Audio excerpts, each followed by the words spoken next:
Chapter 531. Her entire body was soaked in the warm water, as if all her pores were open to breathe. All the sweat and bad luck she had suffered from her illness seemed to have been washed away. One of the maids helped her wipe her body while the other carefully washed her hair. Both of their actions were very gentle. When their slender fingers scratched her scalp, it was as if even a strand of her hair was a sin. Qin Yining closed her eyes and pondered for a moment. After she had sorted out the four of them, she asked casually, "Where is this place?" The two maids looked at each other. One of them, who was thinner, said, "It's not your fault that you didn't know. When you came down from the sky with the grain, you were sick. This is Shiyu, an oasis in the desert of the no-man's land. So she wasn't brought out alone. It was the people of the Minuo tribe who brought her to an oasis." But why did these people say that she came down from the sky with the grain? Why did they call her goddess? Qin Yining asked calmly, "Where are my people?" "Don't worry, goddess. Other than a young master surnamed Liu, the rest of your people have been properly settled outside the palace." "Outside the palace? Then this is the palace." Qin Yining couldn't help but look around. She had to admit that the palace was indeed a little shabby. Seeing their cautious attitude, as if they were afraid of this goddess, she lowered her voice and deliberately asked unhappily, "Where is young Master Liu?" The maid saw that Qin Yining seemed to be angry and said nervously, "Goddess, please calm down. It's because young Master Liu offended the Duke that he was locked up."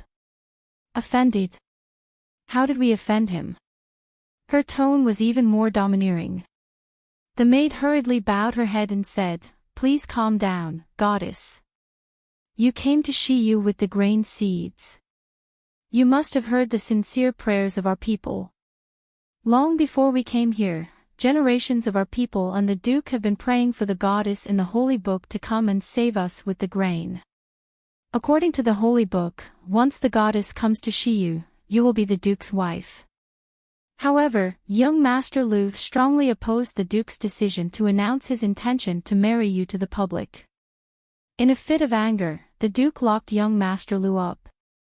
But because he is a member of the goddess clan, no one made things difficult for him."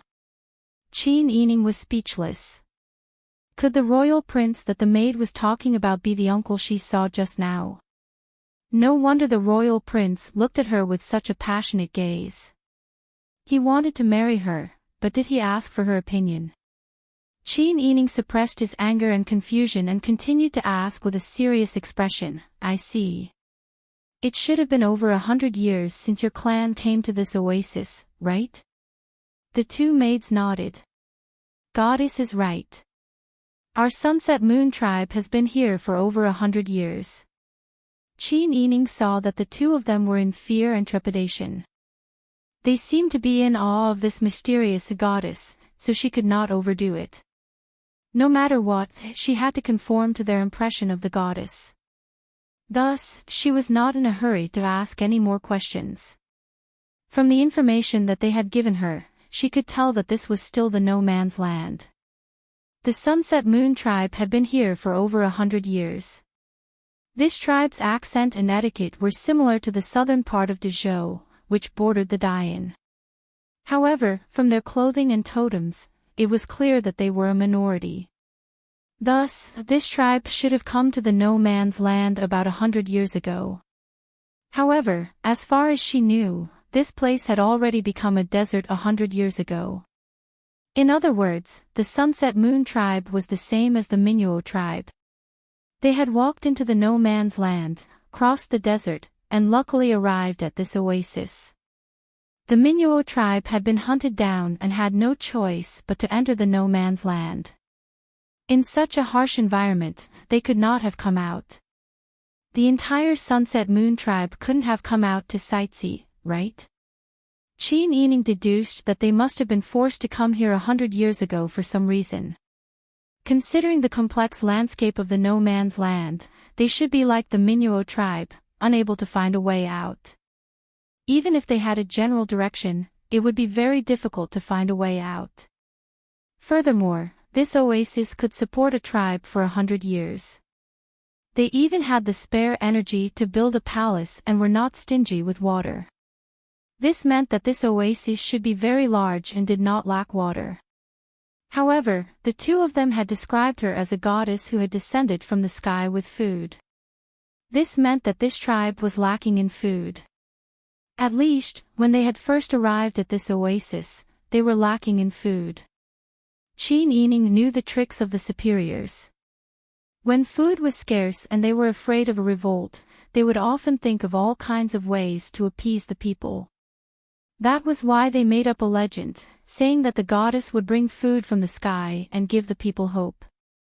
In fact, it was a kind of trick. Even if the people below did not understand, the county king would definitely understand.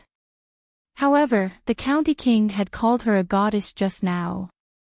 It was clear that the county king was trying his best to reverse the situation according to the Holy Book and wanted to brand himself as the rightful king.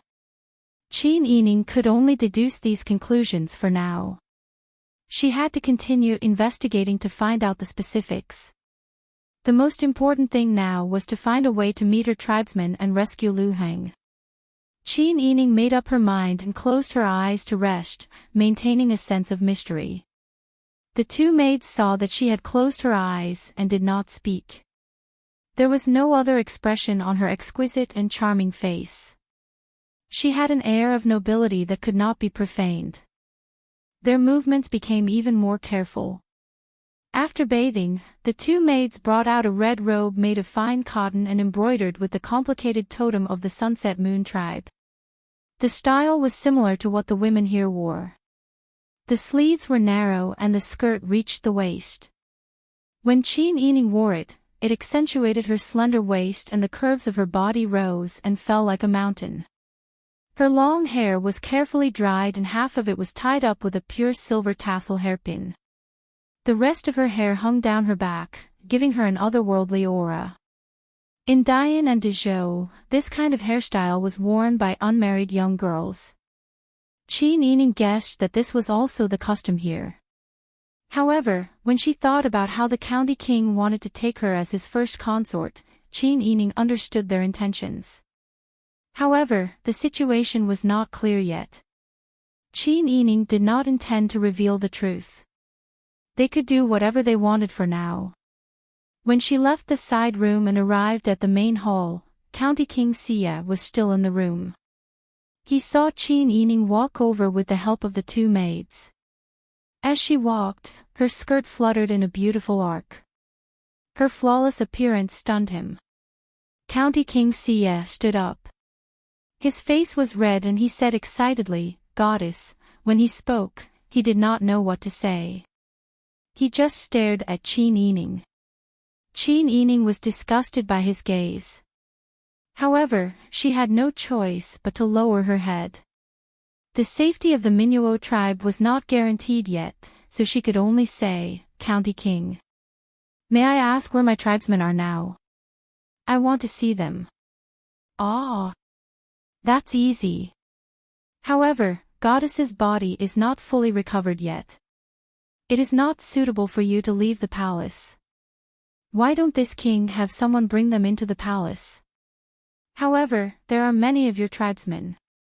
It is not good to bring them all. Why don't you choose a few people?" Qin Yining raised her eyebrows and said calmly, "All right. I want to see my brother Lu Heng and my 3 guards, Arhan, Harbala and Shigambala. Also, bring my maids Su Rina and Wulan." County King Xia nodded and was about to order someone to bring them over. However, he paused and said with a smile, "This king will naturally agree to Goddess's request. However, I have not asked for Goddess's name." Qin Yining said calmly, "My surname is Zhao." County King Xia stepped forward eagerly and asked, "What's your name?" Qin Yining raised her eyebrows and said, "County King, you can call me Miss Zhao." County King Xia was a little angry. Perhaps it had been too many years since anyone dared to disobey him. He was much more easily angered than the people Qin Yining met outside. He was also much more expressive when he calmed down. This king is asking for your name. Qin Yining said, County King, you are a polite person. You should know that a woman's name can only be known by her family and her husband's family, right? County King Sia's face was gloomy. However, he seemed to have thought of something and laughed. All right. If you don't want to tell this king, then this king can tell you. This king's surname is Zhou Meng and his courtesy name is Lu Shui. In any case, this king will also know Miss Zhao's name when we become family in the future. Qin Yining pursed his lips and his eyes flashed. However, he did not immediately get angry. This person could say whatever he wanted. After all, it was just his mouth. She was not clear about the situation and could not act rashly. She could only endure for now. Can I bring in the person I want? Yes. However, young Master Lu cannot. Zhou Meng said.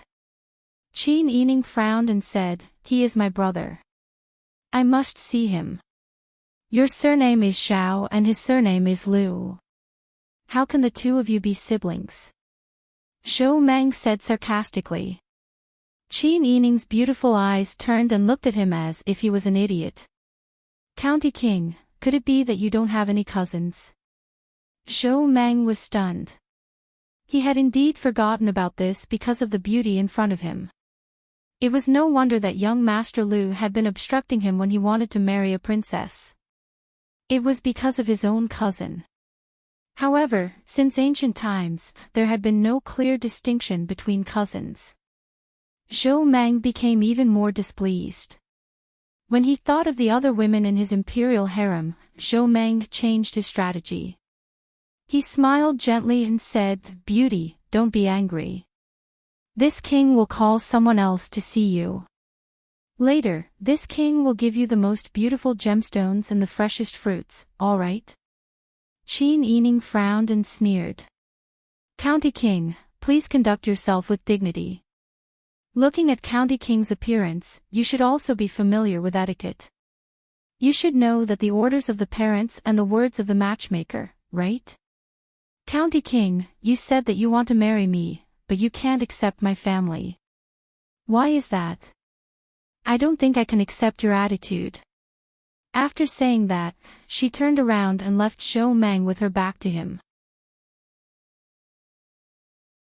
Chapter 532. He couldn't bear to scold or hit such a stunning beauty.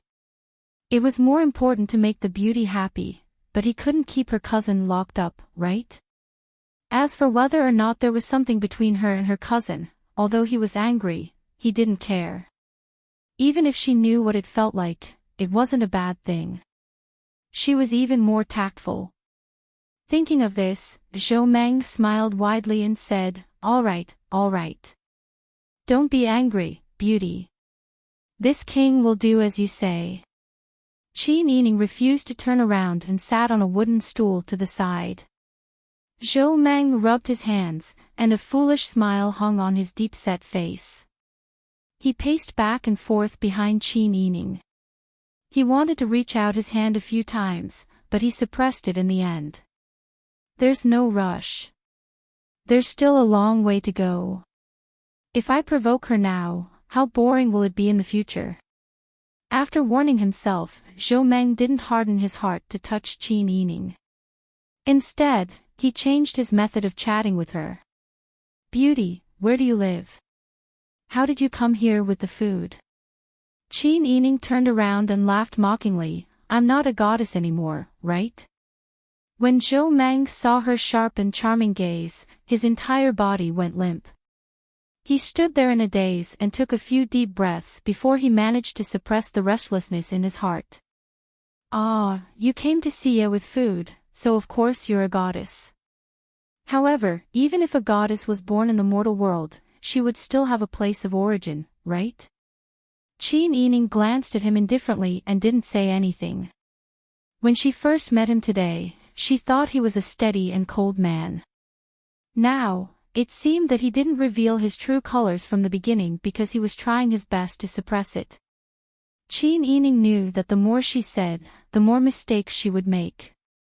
When she didn't have a foolproof plan, she would rather reveal as little as possible.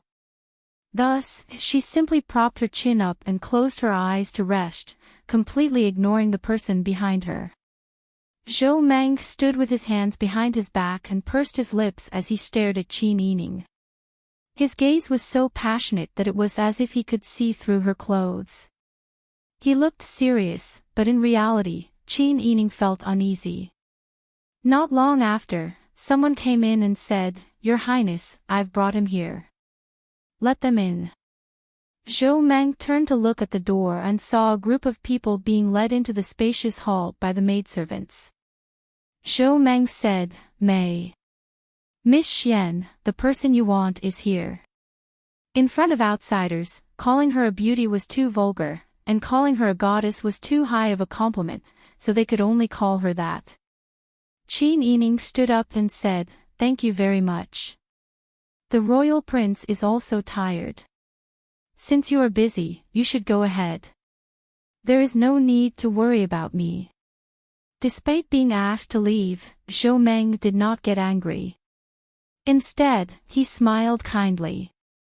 His smile was so gentle that it seemed like water could be squeezed out of it. He said dotingly, all right. As you wish. This king will leave now." As she spoke, she glanced at Qin Yining a few times reluctantly. After confirming that he had no intention of keeping her, she left helplessly. After he left, Qin Yining waved his hand and said to the maidservants, "You may leave as well." The maidservants looked at each other. In the end, they obeyed and left. When they were the only ones left in the hall, Qin Yining walked quickly towards Lu Heng and the others. Even though she was still a little dizzy because she had not fully recovered, the joy of seeing them again made her smile. "Are all of you all right?" "We are all fine. We are all fine. Clan leader, your body has recovered," Uncle Arhan said happily. Qin Yining smiled and nodded. "I am already much better. Thank goodness you all did not give up on me." Qin Yining looked at Lu Heng and thanked him with a smile. "Thank you. I actually saw you before I fell asleep." Lu Heng saw that Qin Yining had regained her vitality and was no longer as weak and helpless as before. He also smiled. "It is good that you have recovered.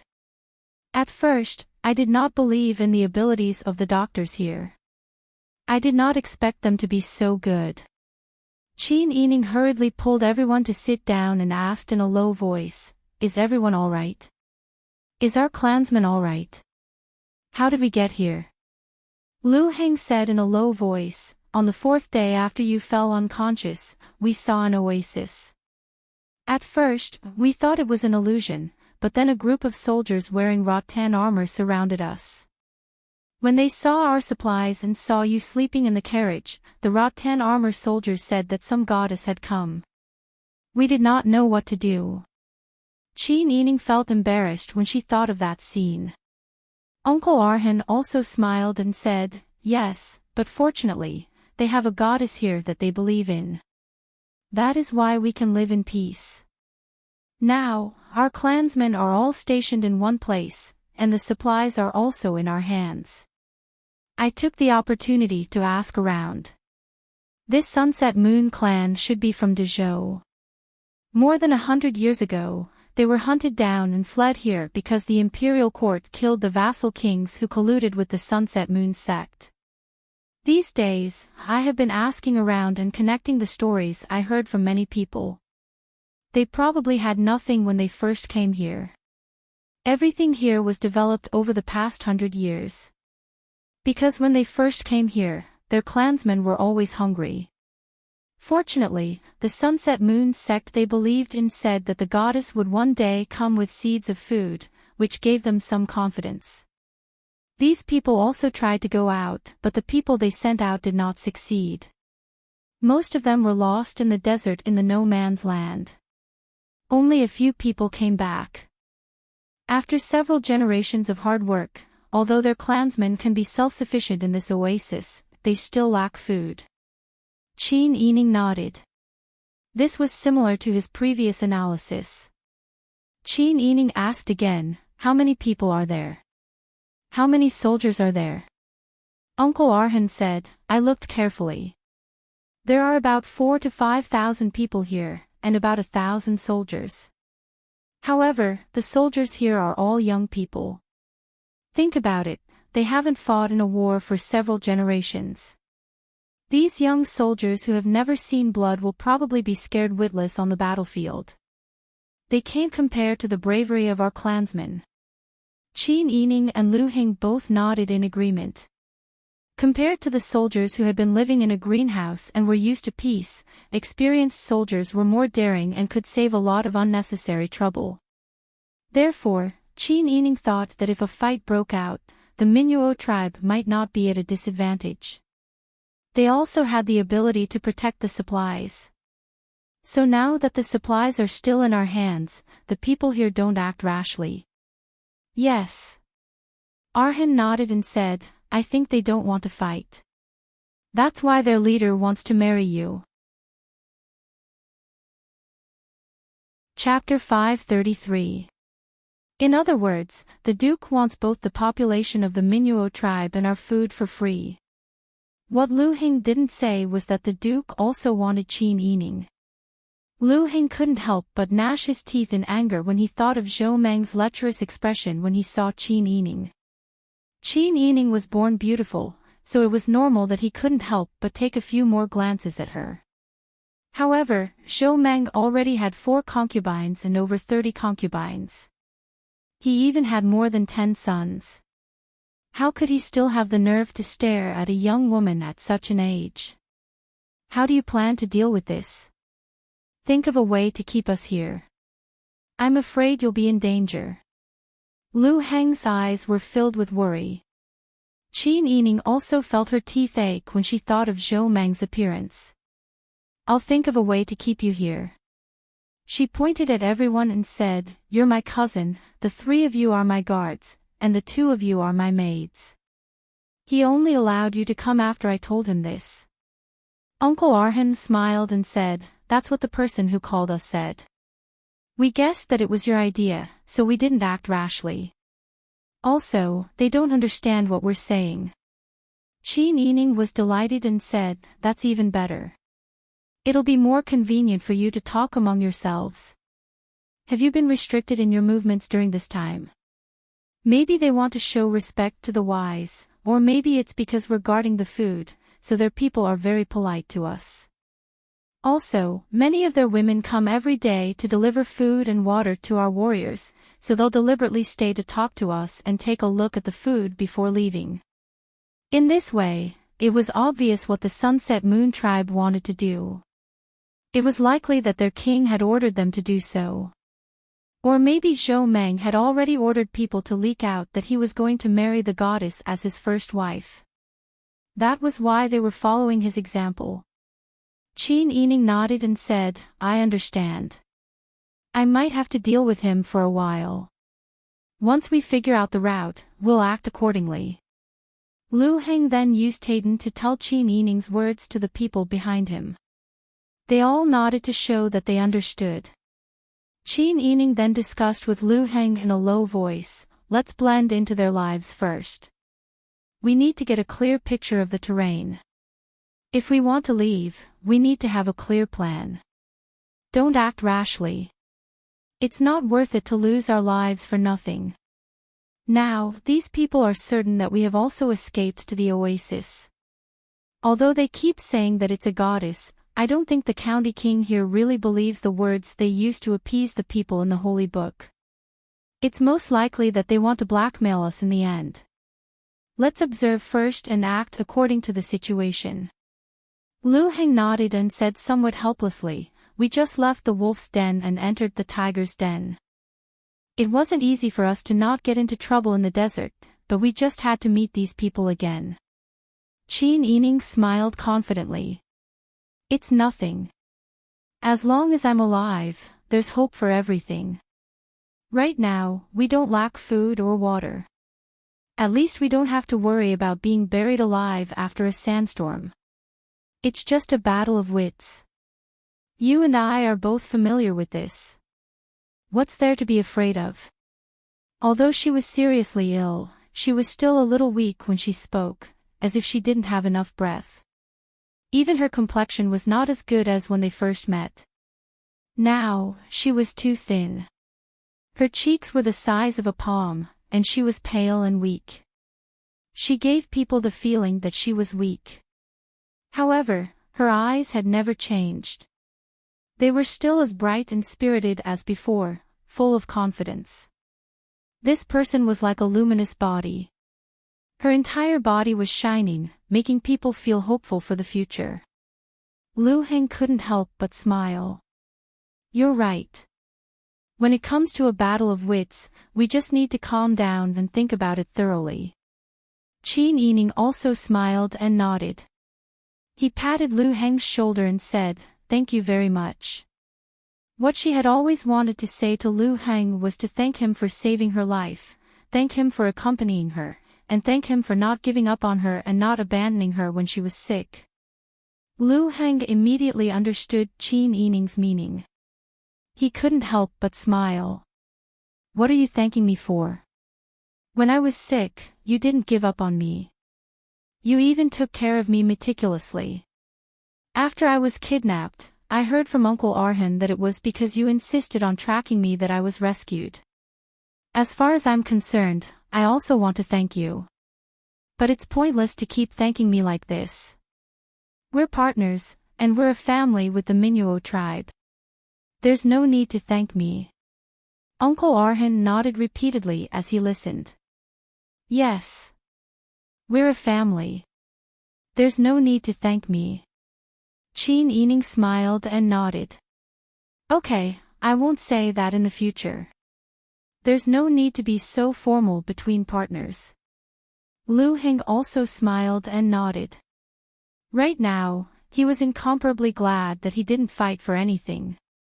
It was precisely because he hid his feelings so well that no one discovered them. He also didn't show them in front of Qin Yining. He didn't cause her any pressure.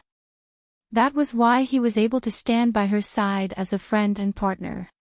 Perhaps this was enough. Since Qin Yining only had Pang Shao in his heart, if he insisted, not only would he not get anything in return, but he would also hurt the friendship between him and Qin Yining. It was better to bury this unattainable feeling deep in his heart and leave it as a memorial for him alone. Although he still couldn't completely accept it, he still felt regret when he thought about how Qin Yining wouldn't belong to him in the end. But if he could remain silent in exchange for a lifetime of standing by her side as a friend, this exchange was already the best outcome for him. Thinking of this, Lu Heng couldn't help but laugh at himself. At the end of the day, he was just a businessman. Everything he did was about maximizing the benefits. If it was another person with a more passionate temperament, or if his feelings were more intense, he would rather die in glory than live in dishonor. It could also be considered a heroic act. But he was only calculating the gains and losses. At this moment, there was a burst of voices coming from outside. For Lu Heng, those people spoke with a southern accent. If they spoke quickly, he would have a hard time distinguishing them, let alone Uncle Arhan, who only had a rough understanding of Dezhou's dialect. On the other hand, Qin Yining could tell that their language was very similar to the Dayan language, so he didn't have any problems understanding them. It's Duke Xie who brought people here. Qin Yining said in a low voice and hurriedly sat down. The rest of the people also chose their own seats and assumed a posture of chatting. Qin Yining really did ask about the local customs outside. How's the scenery? Is it winter or summer in this oasis? Why do I feel that it's even colder here than outside? Perhaps because he heard Qin Yining's words, Zhou Meng's voice came from afar. There was even a hint of laughter in his voice. To be honest, Miss Xian, it's much colder here than outside. The wind is also much stronger. However, Thanks to the sunset lake in the oasis, not only does it nourish the people of the oasis, it also waters all the trees and flowers in the oasis.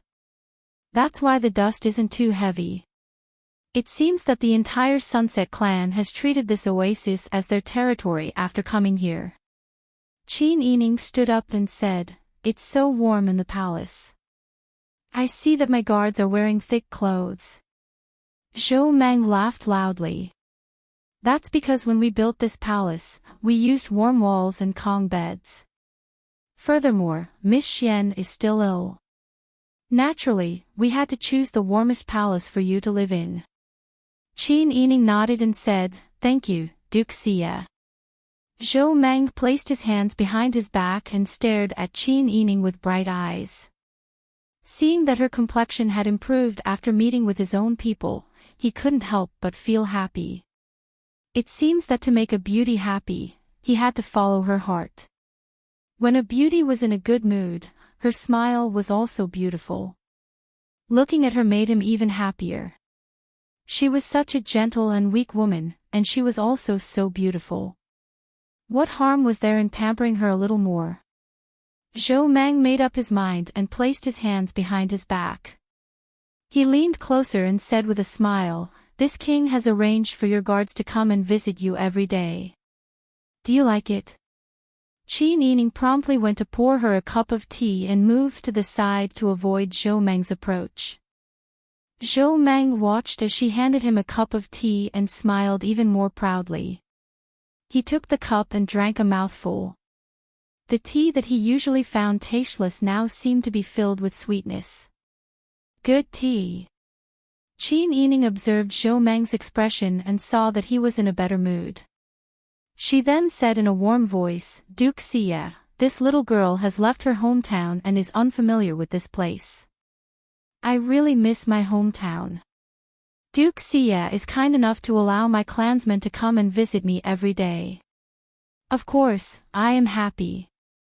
However, I don't know anyone else in this palace, so it's not easy to order them around.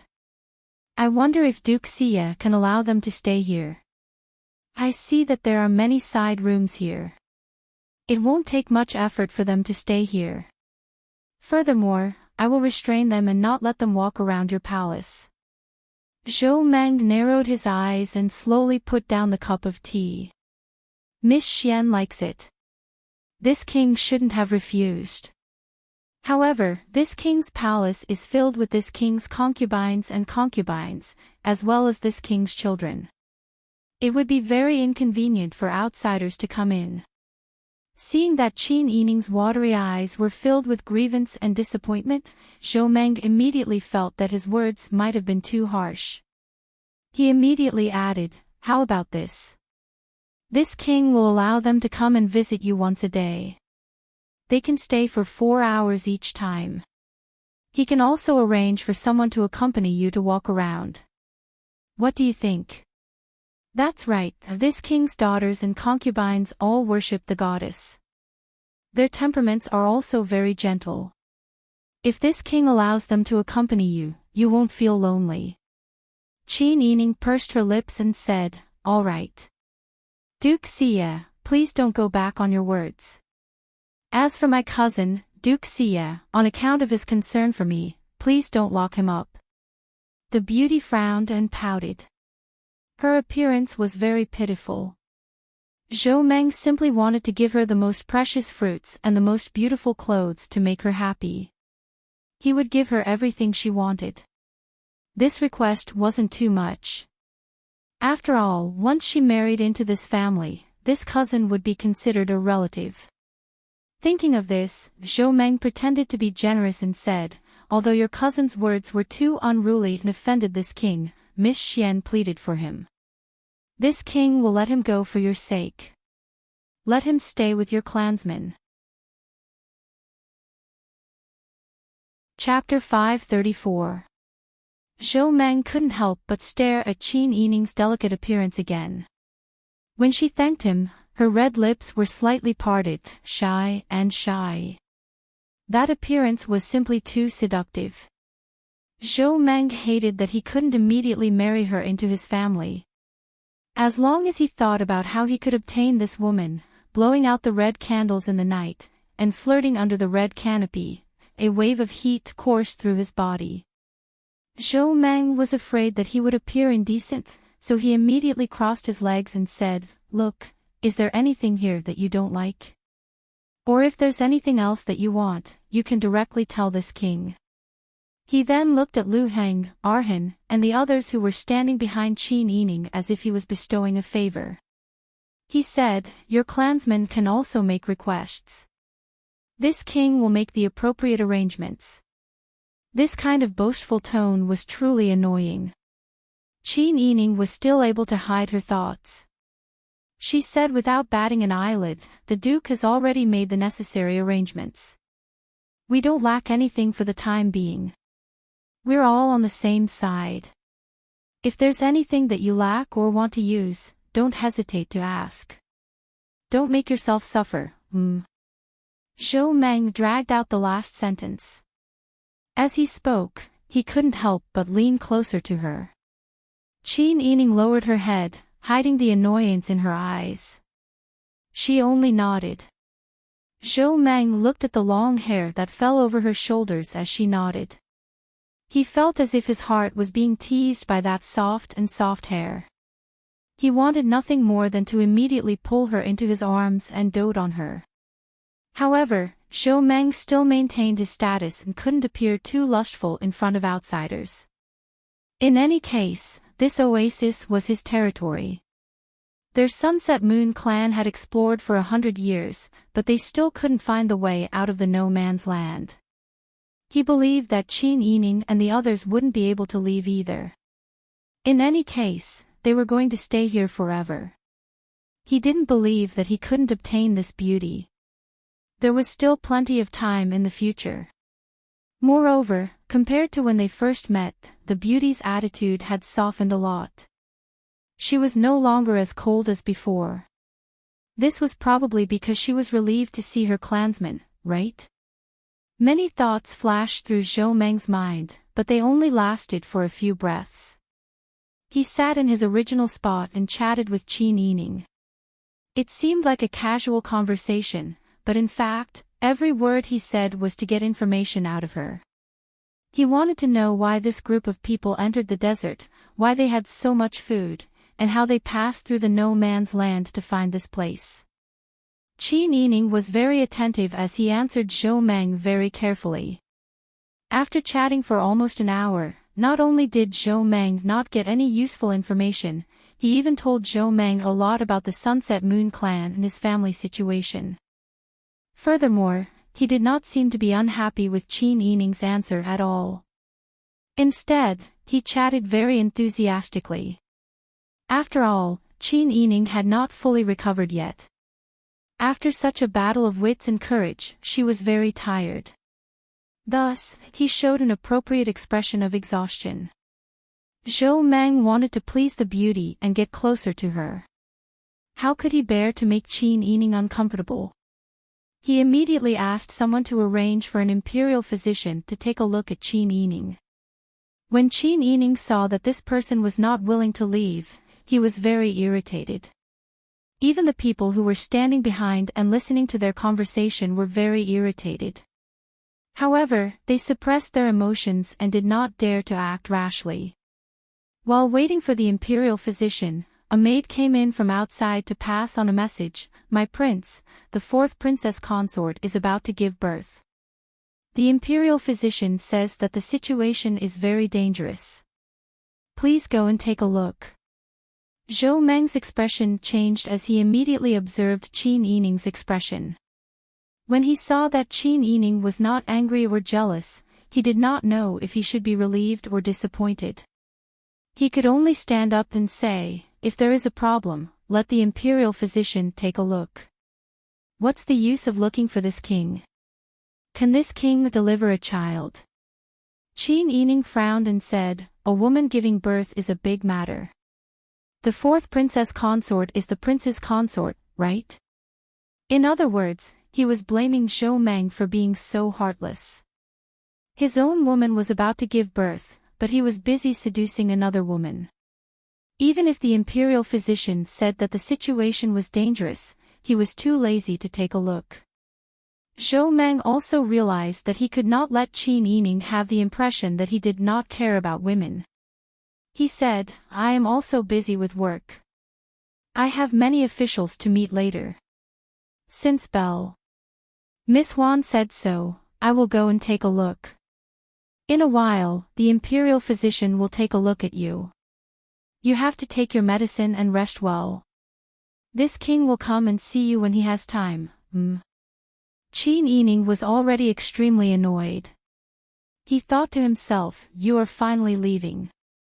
If you had stayed any longer, I would not have been able to stop myself from hitting you. Farewell, my prince.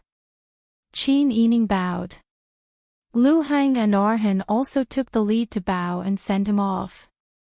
Only then did Zhou Meng leave reluctantly, looking back 3 times with every step. After he left, Qin Yining finally let out a sigh of relief.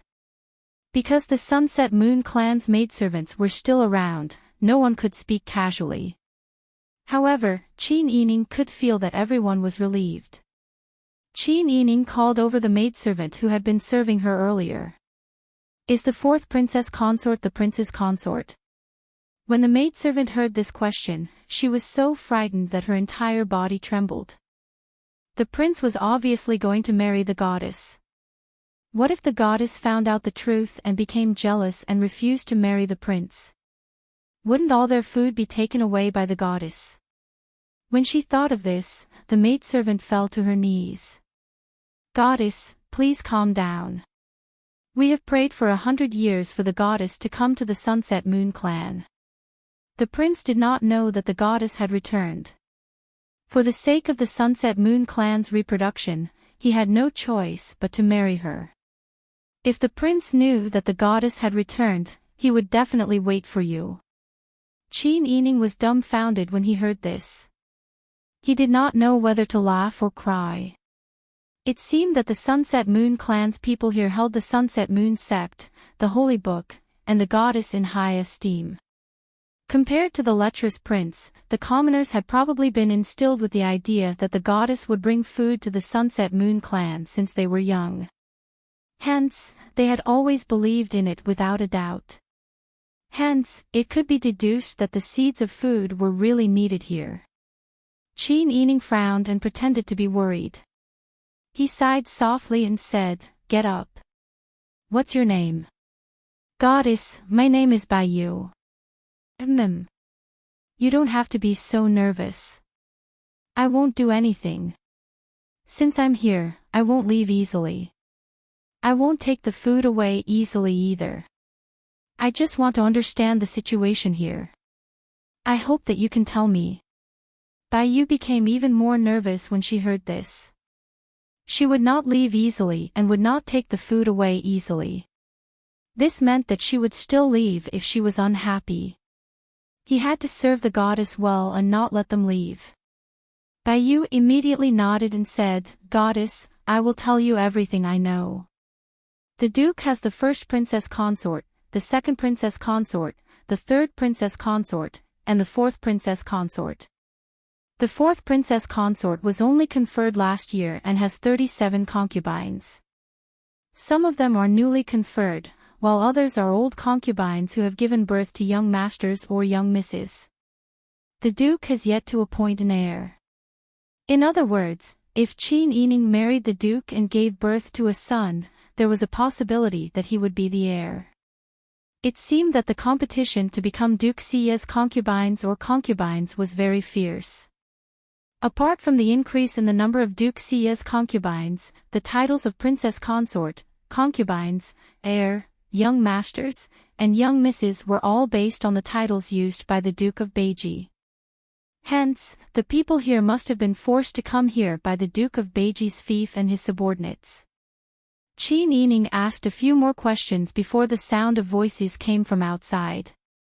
Baiyu said, Imperial Physician Wang is here. Lu Heng interjected, Younger cousin, let the Imperial Physician take a good look at you. It'll be good if you get better.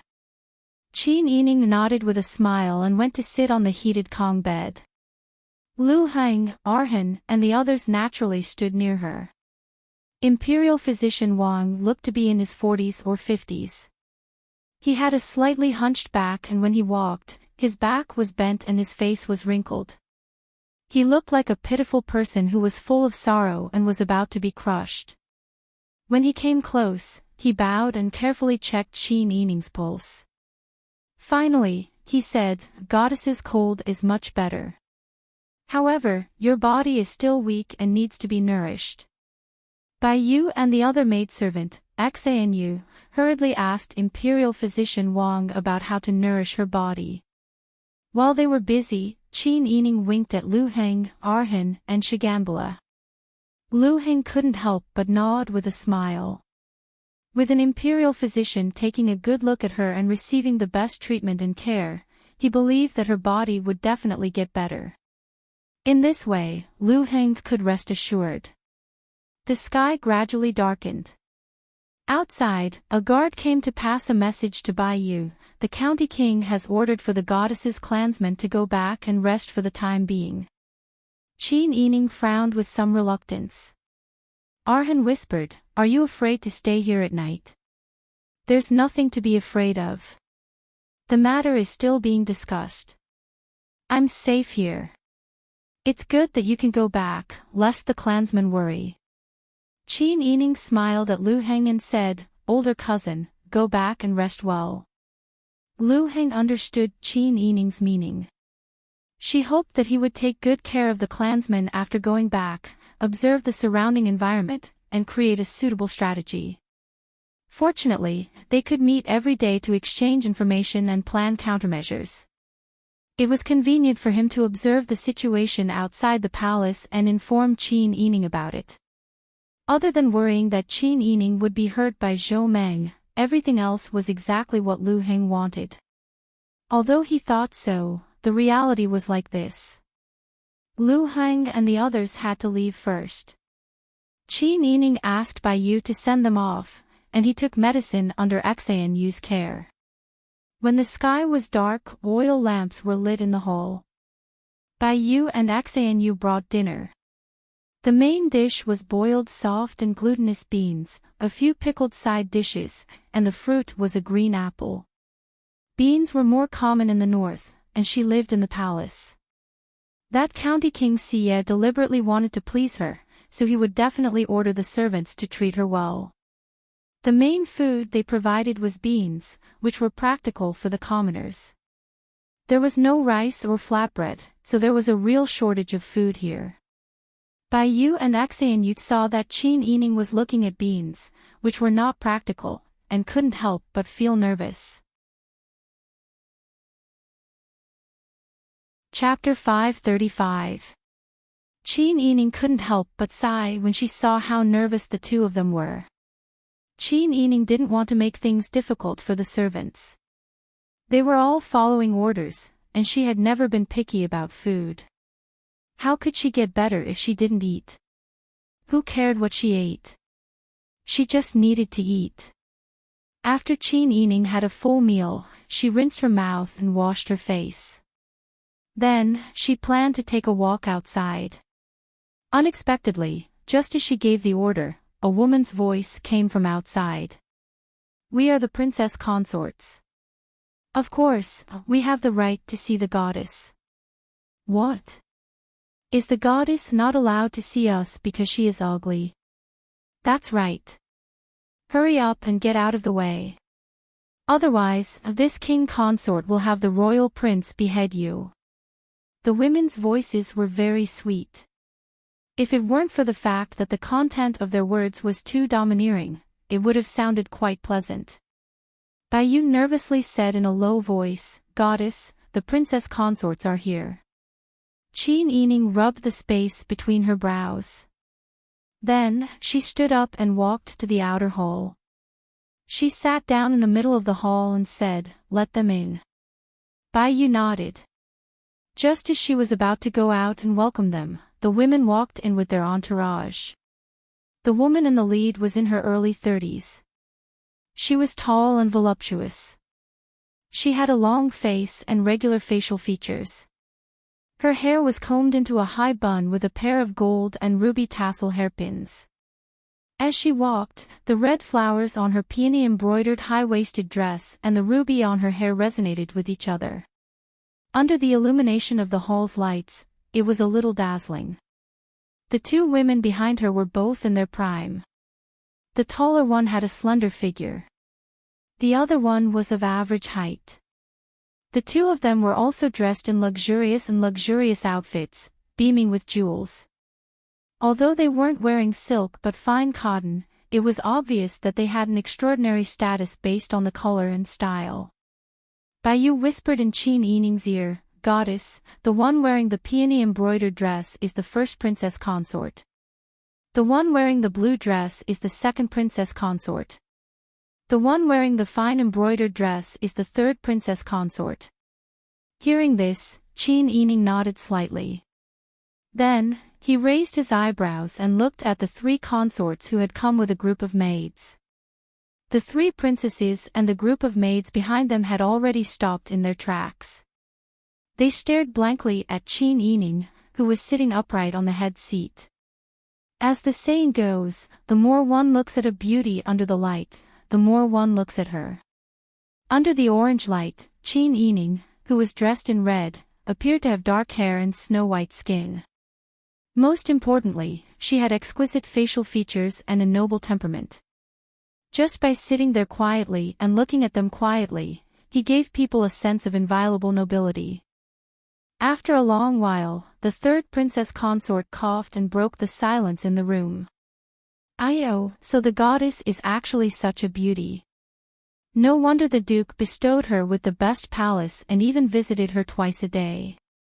Qin Yining raised his eyebrows and remained silent. It seemed that this Wang Fei's upbringing was not that strict.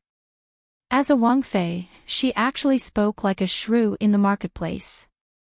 Seeing that Qin Yining was silent, the second princess consort looked at him.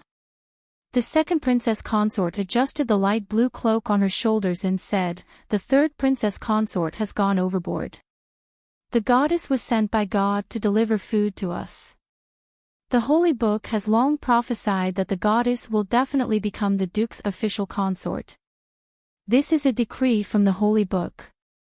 How can the duke not listen to it?" Qin Yining was amused. The second princess consort was much more shrewd than the third princess consort.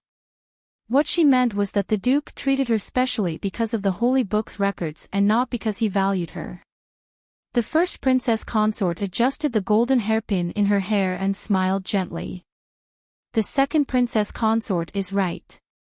She slowly walked in front of Qin Yining and reached out her fair hand as if she wanted to touch Qin Yining's cheek. "Tsk.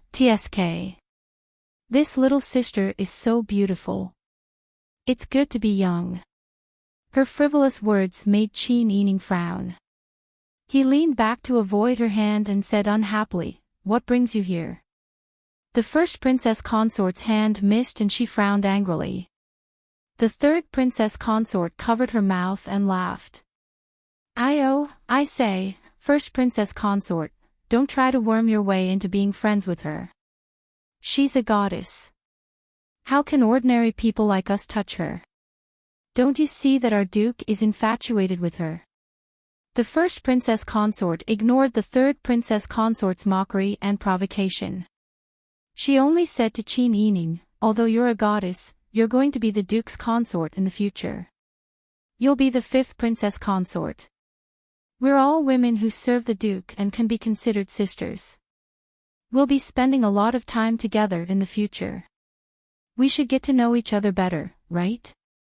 As she spoke, she sat down intimately beside Qin Yining and poured herself a cup of tea.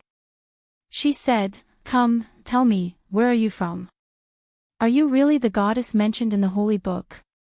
When do you plan to consummate your marriage with the duke?" When Qin Yining heard this, he couldn't help but find it funny. It seemed that the duke's consort was the same as the duke's consort.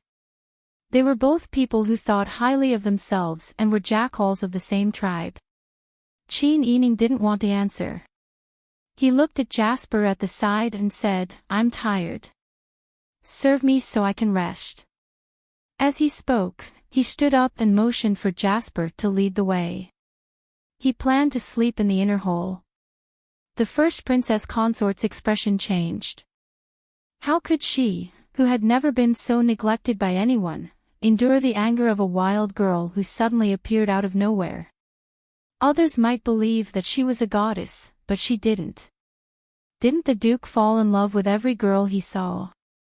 It was fine if he took in concubines, but if he wanted to curry favor with a stunning beauty, he could find any reason. Why did he have to say that she was a goddess and wanted her to be his official consort? It was ridiculous. The first princess consort had given birth to 3 sons and 2 daughters for the Duke. In the future, the position of heir apparent must be her son. How could she tolerate a little girl who had appeared out of nowhere stepping on their heads? The first princess consort felt a sense of crisis.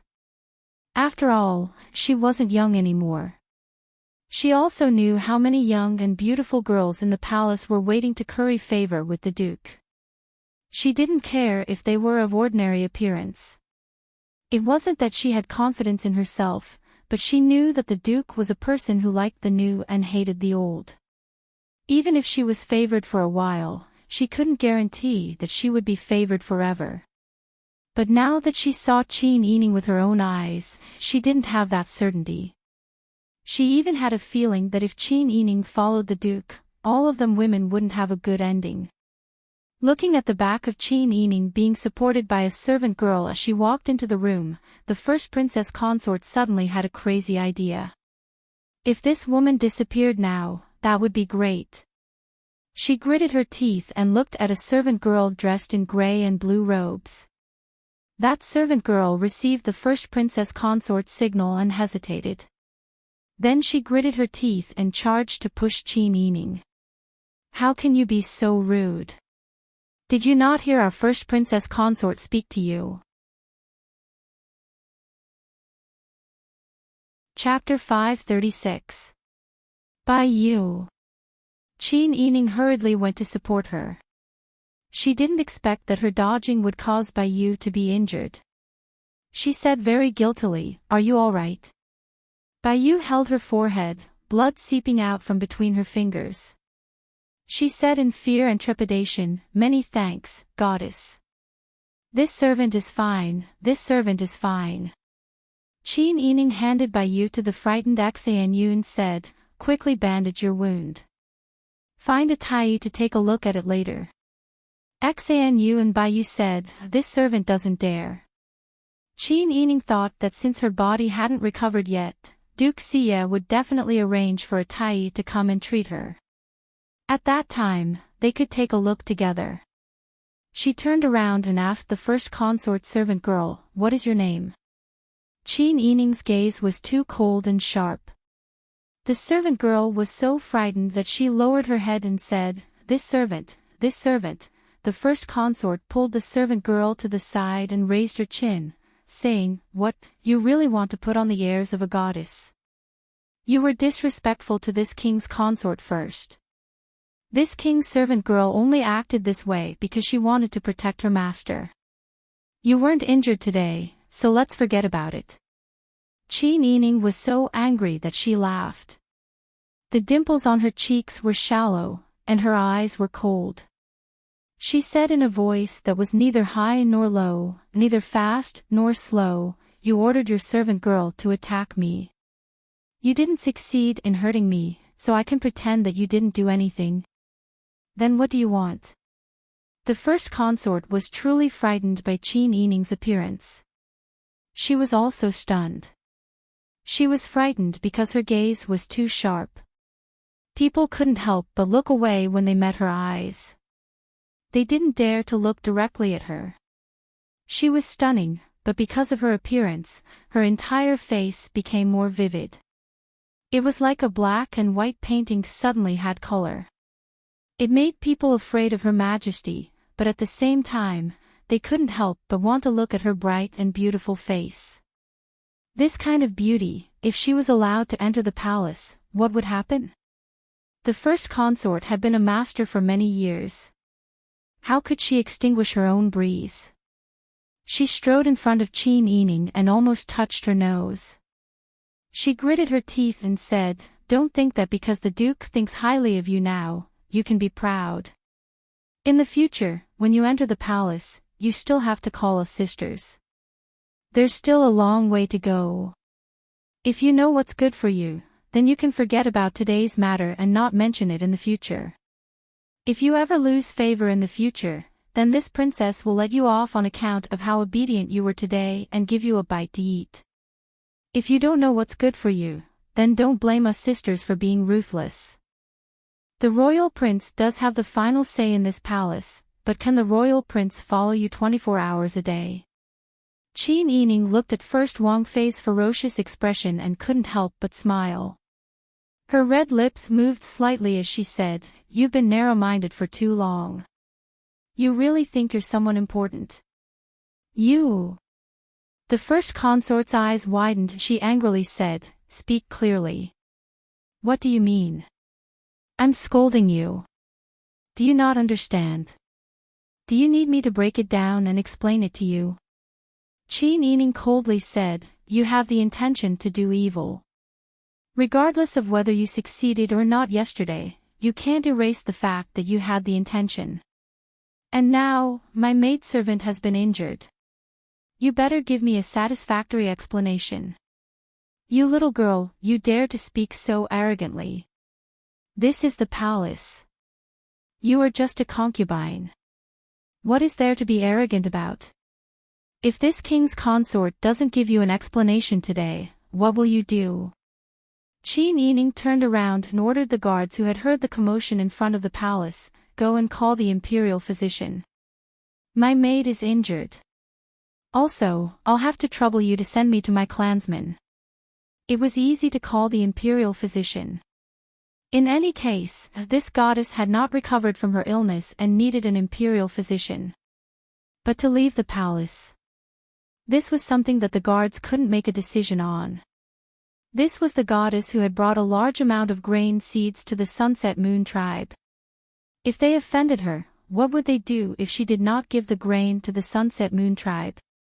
Everyone panicked and hurriedly arranged for two people. One went to call the imperial physician and the other went to call the duke. Qin Yining no longer paid attention to the first consort. He pulled Bai Yu to sit at the side and used a clean handkerchief to press on her bleeding wound. Bai Yu was so touched that her eyes became wet. She anxiously gave Qin Yining a look, but then shook her head and said in a low voice, "Goddess, please calm down. This servant is really fine. Death is not to be regretted. Goddess, please calm down." Qin Yining said, "Injuring your head is not a small matter. You were implicated because of me, so I should treat your illness. You don't have to be afraid. Don't say things like death is not to be regretted. How much more precious is one's life compared to another's? It's just a superficial sentence." Her words were so straightforward that she even implicated the three consorts behind her. In a tribe with less than 5,000 people, being the concubine of the local emperor and wearing a cotton dress with flowers on it made her think that she was a superior person.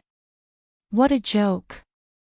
Not to mention anything else, Qin Yining had experienced the most extreme pain in the world. She had also enjoyed the splendor and wealth.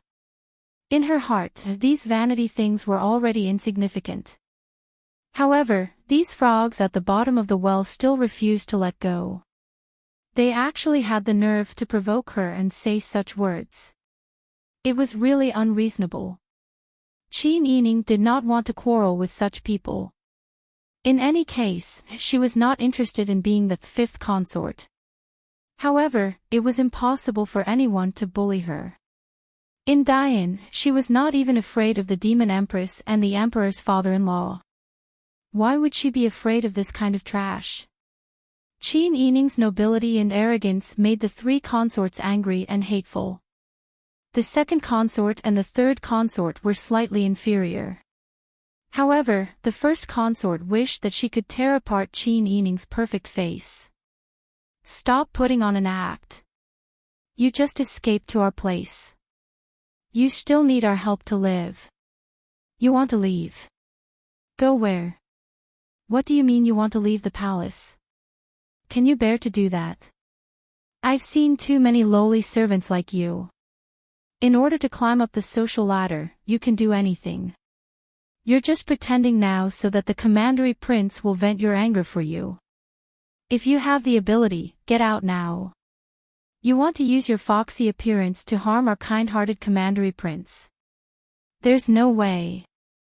The first consort flew into a rage with her hands on her hips. She cursed out all the guesses she had in her mind with vicious words. The more she cursed, the more she felt that her words were reasonable. This foxy woman was really good at scheming. Qin Yining was too lazy to quarrel with such a person. She felt that it was beneath her, so she just quietly watched Xanyu wipe the blood on Biyu's face. She thought that if it was possible, she should take Biyu and Xanyu away so that the first consort would not make things difficult for these two little maids after she left. Just as she was thinking, there was a sound of footsteps outside. The guard at the door saluted and said, "Sacred Lady, the imperial physician is here. Please come in." The one who came to see the illness was still Imperial Physician Wang. He quickly walked in with his medical box. When he saw that the other three consorts were also present, he quickly saluted. The second consort and the third consort both nodded. However, the first consort coldly snorted and said, "The Imperial Physician is here. Why don't you take a look at that little slut of yours? Once he sees that she's sick, you can go complain to the commandery prince about me, right?" This was also because she was under someone else's roof. According to Qin Yining's temper, if she was surrounded by people she was familiar with, a shrew like the first consort would have long been kicked out by Qin Yining. Qin Yining ignored the first consort's clamor and said, "I'll have to trouble Imperial Physician Wang to take a look at the injury on my maid's head." Imperial Physician Wang was flattered and saluted, "Yes." He then went forward to examine Biyu's injury. After a careful examination, he said, "It's caused by a heavy blow. After the wound is bandaged, she needs to be nourished with some medicine. If she feels dizzy, I'm afraid she needs to rest for a while. Then I'll have to trouble Imperial Physician Wang to give her some medicine." "You can't do that. Goddess, this servant is really fine." Medicinal herbs were precious, and servants like them had no right to use them. Usually, poor people didn't even have medicine when they fell sick. Whether they lived or died depended on whether the gods wanted to take them in. For someone like her to be lucky enough to enter the palace to serve, it was already a blessing from the gods. She was extremely lucky. "It's just a bump. This servant will be fine after resting for 2 days. There's really no need to use medicine." Qin Yining smiled and shook his head, "You can only use it. Put your medicinal herbs on my bill for treatment. Later, I'll use food to settle the bill for you. You've served me with all your heart, and now you're injured because of me. If you don't want to accept it, then blame me." "No, no, no. I'm not blaming you, really," Biyu said anxiously. Qin Yining comforted her and patted her hand, "Don't worry, I know. Just listen to my arrangements." When Qin Yining faced her, his smile was as warm as the sun. It was as if he was a different person compared to when he was facing the first consort. Biyu was touched and couldn't help but nod. Imperial Physician Wang went to help Biyu apply medicine. The first consort crossed her arms and sneered, "Pretentious." Qin Yining still pretended that he couldn't hear her barking and waited for the news from outside. She knew that Duke Shiyu wouldn't let her go. She was just waiting to see how Duke Shiyu would punish the first consort. She couldn't leave this place for the time being. If she wanted to live a stable life in the palace, she had to establish her authority so that no one would dare to bully her. If she was soft and didn't talk back when she was bullied, and still treated people with respect, these people would only become worse and bite her until there wasn't even a bone left. Although there weren't many people in the Shiyu clan, the ruthlessness of a battle between women couldn't be underestimated. After Imperial Physician Wang treated Biyu, he also took Qin Yining's pulse and told her what she needed to pay attention to. At this time, the three consorts who were standing aside were already very impatient. The second consort had a steady and meticulous personality, and her impatience was still lacking.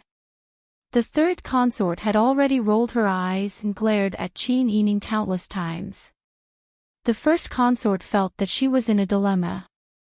If she continued to quarrel, she wouldn't be able to gain any advantage. If she just turned and left like this, others would think that she was afraid of Qin Yining. What would happen to her authority in the palace in the future? Just as she was hesitating, a series of footsteps suddenly came from outside the hole. Chapter 537. The first princess consort widened her eyes in disbelief. Who was this gentle and careful man in front of her? Was this still the high and mighty commandery prince that she was familiar with? She had served the commandery prince for 17 years and had never seen him treat anyone so gently and carefully. Even when she was young and favored, the commandery prince was like a god to her. She did not dare to look directly at him. Even though they had children and lived together for so many years, the first princess consort still did not dare to touch commandery Prince Sia's reverse scale. The second princess consort was only surprised for a moment. She saw the foolish expressions on the first princess consort and the third princess consort's faces and quietly took a few steps back. Qin Yining stood up and avoided Zhou Meng's approach by bowing. She said, "Why did you come personally, Commandery Prince?" She paused for a moment before she continued, "Regional King, I am eternally grateful to you for saving my life that day. However, my body is much better now and I don't want to cause any trouble for you. It would be more convenient for me to stay with my clansmen. As for the thank you gift for saving my life, I will." "Why do you suddenly think this way?"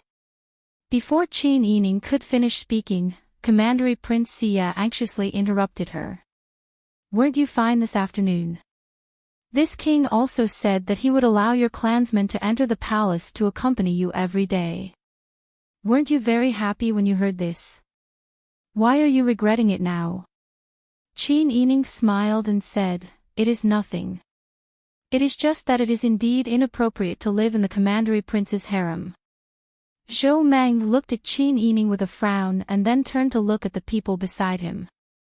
He saw that one of the maidservants beside Qin Yining had a bandage on her head and her clothes were stained with blood. Imperial Physician Wang had also been called in. Zhou Meng's face was gloomy. He looked around. Wherever he looked, everyone could not help but lower their heads. Especially the maidservant standing in the corner. She was trembling like a sieve and looked as if the sky was about to fall. Zhou Meng said in a low voice, "Come here and tell me what happened." He stretched out his long arm and pointed at the maidservant beside the first princess consort. The maidservant's heart skipped a beat. Her face was pale as she knelt on the ground and kowtowed. She said, Commandery Prince, please calm down.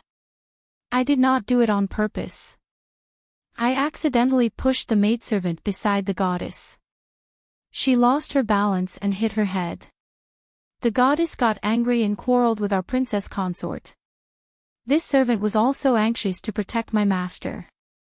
The maid broke out in a cold sweat.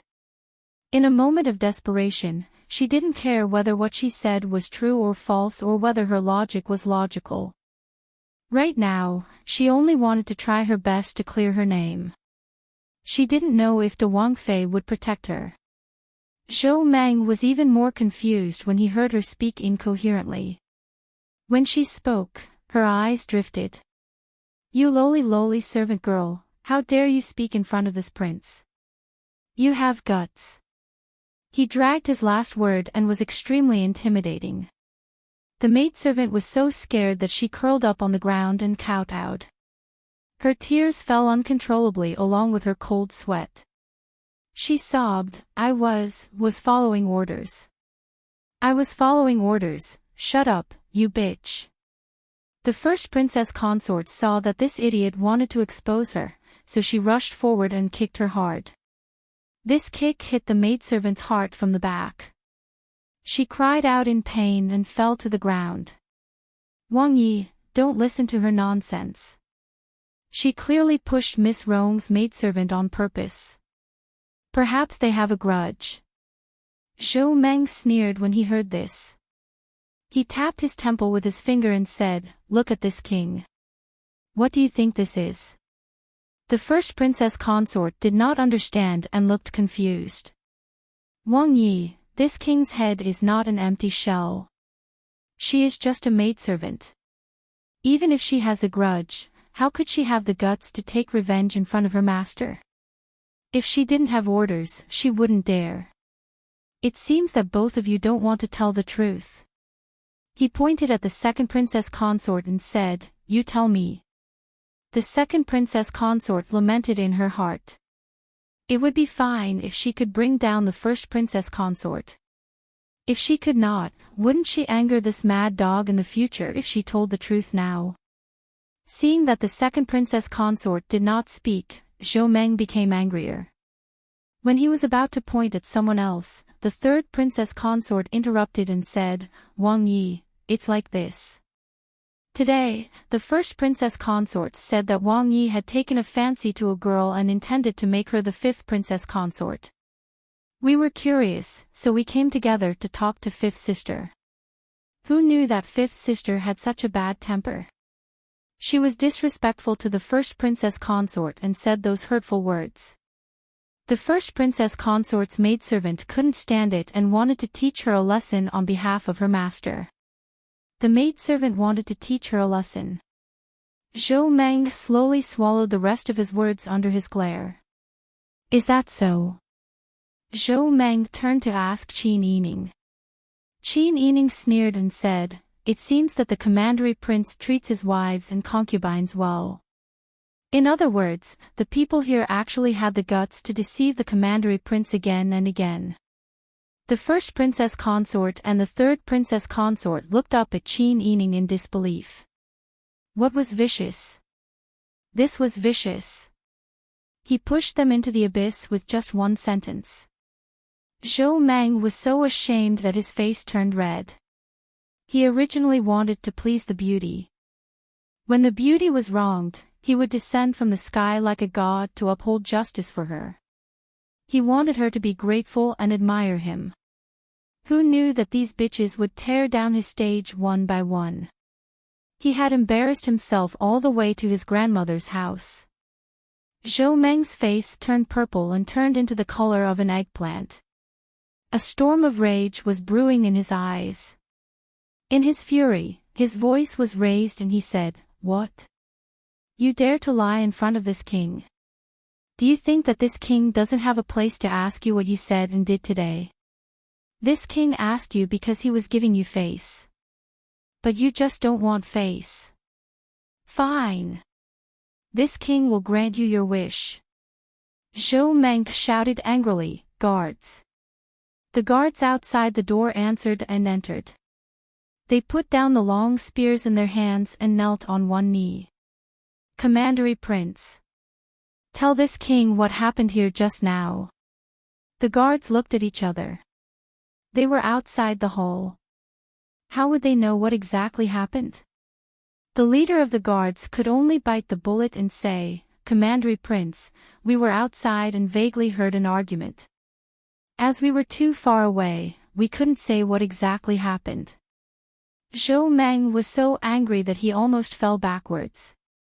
Qin Yining lowered his head. He mocked the commandery prince in his heart even more.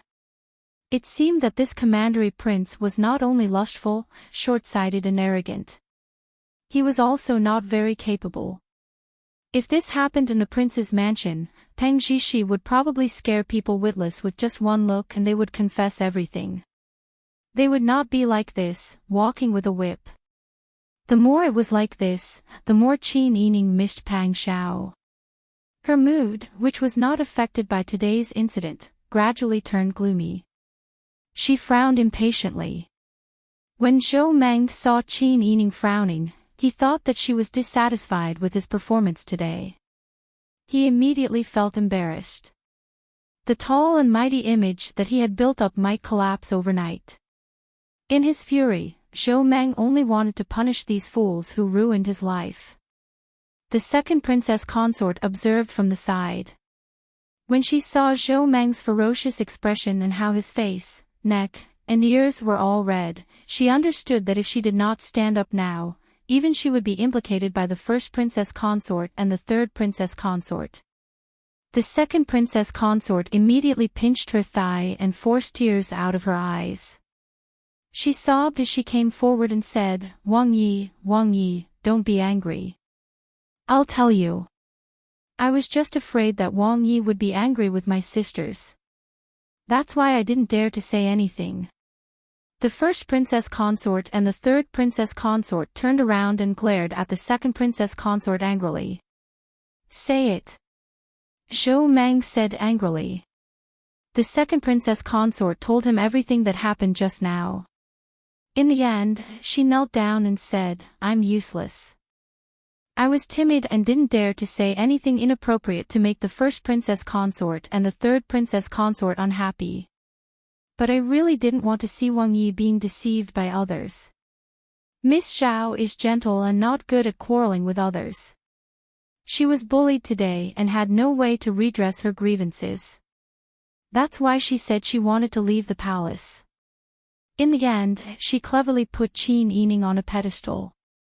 The second princess consort knew that the commandery prince was now determined to like the goddess and would definitely take her into the palace. Why should she offend Wang Yi by saying that the goddess was not good? Thanks to those two fools, they bullied the goddess. She had to do the opposite. She had to say good things about the goddess so that the goddess would remember her kindness and let Wang Yi know her position. When Zhou Meng heard this, he was so angry that he kicked the first princess consort to the ground and said, You bitch! Who gave you the guts? The first princess consort was in great pain from the kick. She was in so much pain that tears and snot flowed down her face. She did not forget to beg for mercy and said, Wang Yi, please calm down. I didn't do it on purpose. I was just impulsive. Although I quarreled with Miss Zhao, I didn't want to hit her. It was that bitch who hit her. She acted on her own accord. Qin Yining became more and more impatient. She rubbed her eyebrows and said, Commandery Prince, I don't care about this. Whether the first princess consort did it on purpose or not, it doesn't matter. I think the three princess consorts were impulsive because they misunderstood. To avoid arousing suspicion, I think it's better for me to stay with my clansmen. My body is getting better now. It's really inappropriate for me to stay here. Qin Yining was indeed tired. Under the light, her face was as white as snow. Her frown made her look even more delicate. Zhou Meng was not willing to let her leave like this. He hurriedly said, No, you should just treat this as your home.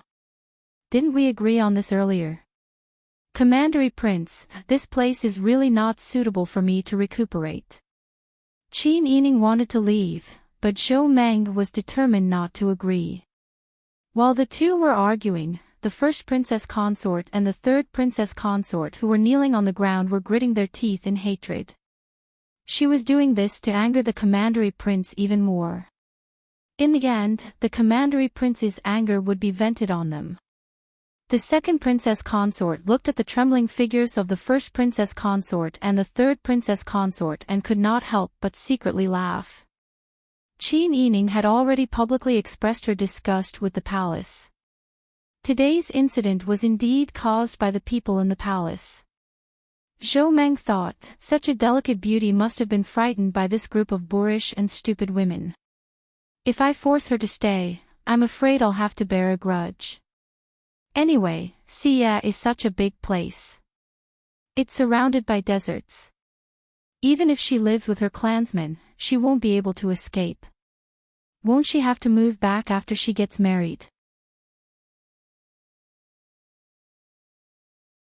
Chapter 538.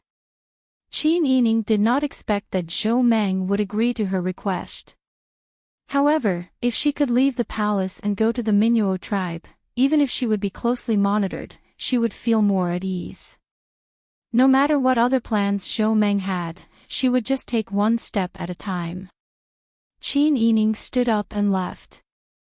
Seeing Bai Yu with a wound on her head and Xanu in fear and trepidation, she was worried that the first consort would be angry at the two of them after she left, so she said, "I have another request. Bai Yu and Xanu have served me wholeheartedly. I want to take them with me. I wonder if the prince will agree." Zhou Meng was worried that he had lost face in front of the beauty and had to personally send her away. Even though she would be on Shiyu's land and would not be able to escape his grasp, he still did not feel safe. However, Qin Yining had taken the initiative to ask him for the two of them. This had resolved his worries. If she could do this, it meant that she did not treat him as an outsider, right? I agree.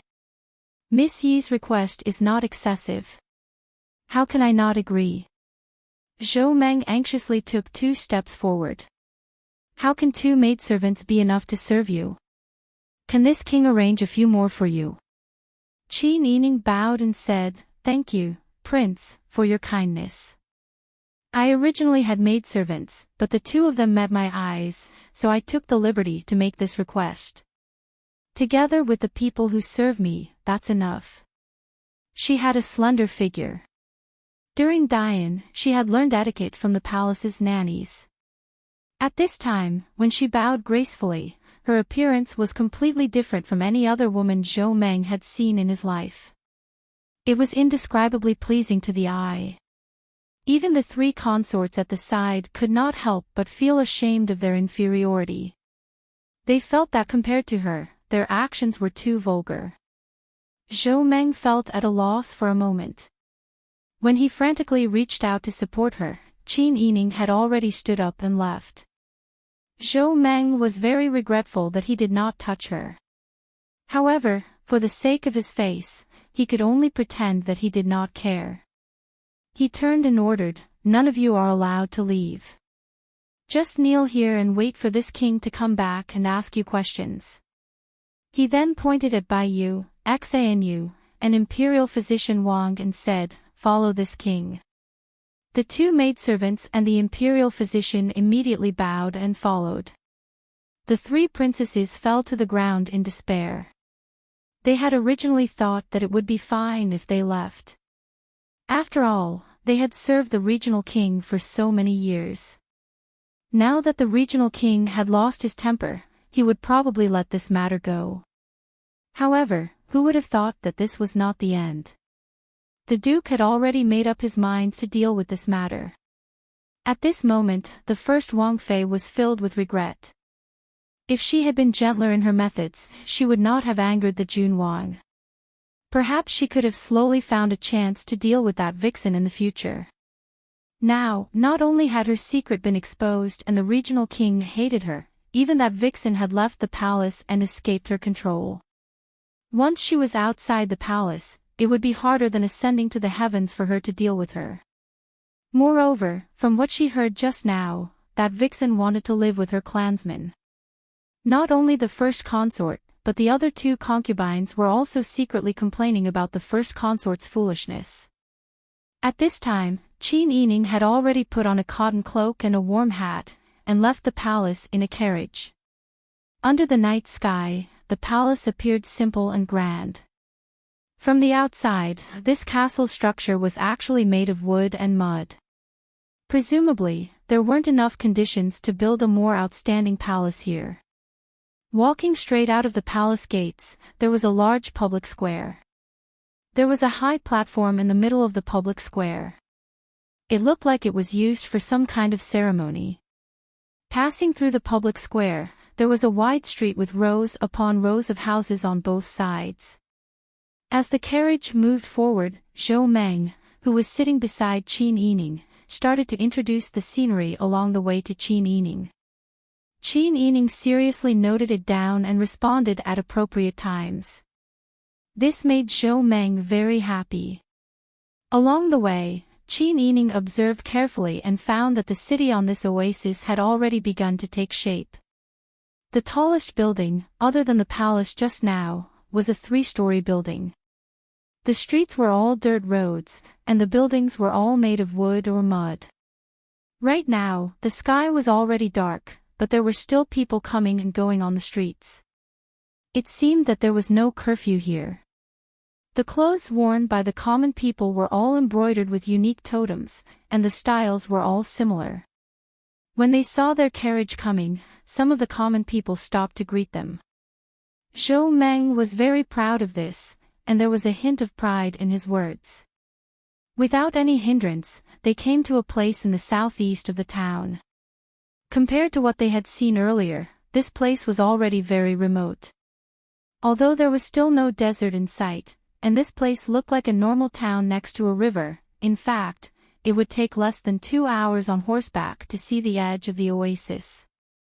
The tribesmen of the Minuo tribe were arranged to set up camp here. Zhou Meng had provided them with houses, but the tribesmen of the Minuo tribe declined his kind offer. Right now, their lives were tied to the provisions in their hands. If they let down their guard and something happened to the provisions, they would have no way to survive in the future. Therefore, when Qin Yining brought Zhou Meng's carriage closer, the tribesmen guarding the outermost perimeter stared at the carriage with great vigilance. In Taitan language, they asked, "Who is it?" Qin Yining got off the carriage. She could understand some of the more common and simple Taitan language, so she could understand the tribesmen's language. She smiled at him and said, "I'm back."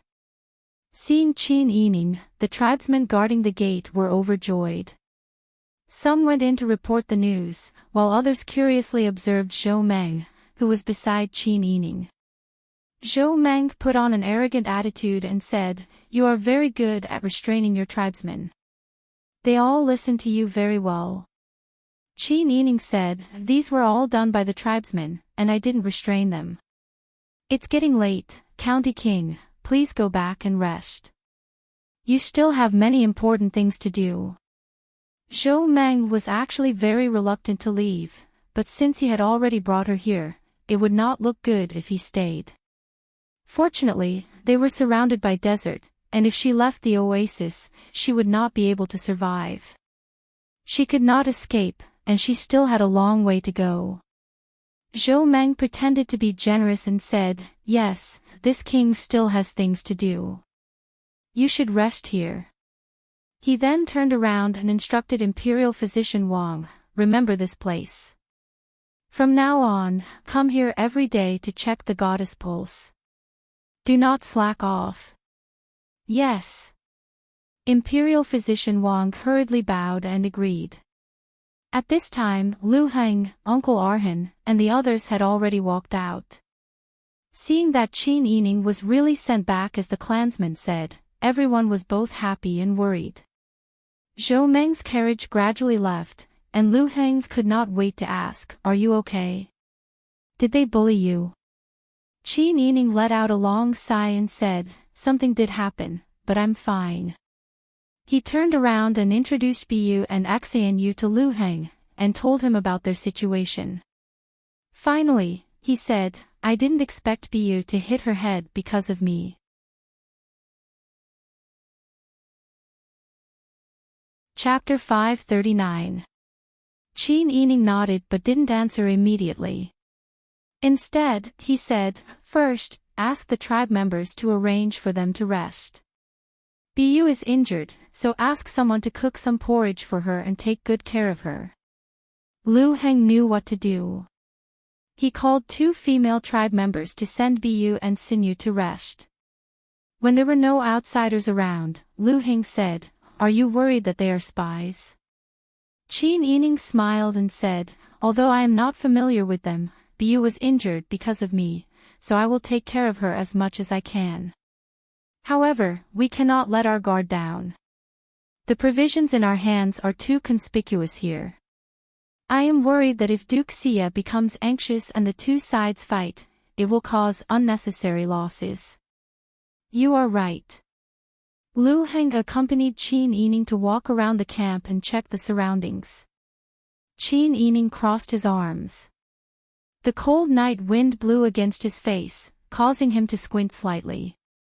He said in a low voice, "We have to be fully prepared. That Duke Xie is not a shrewd person.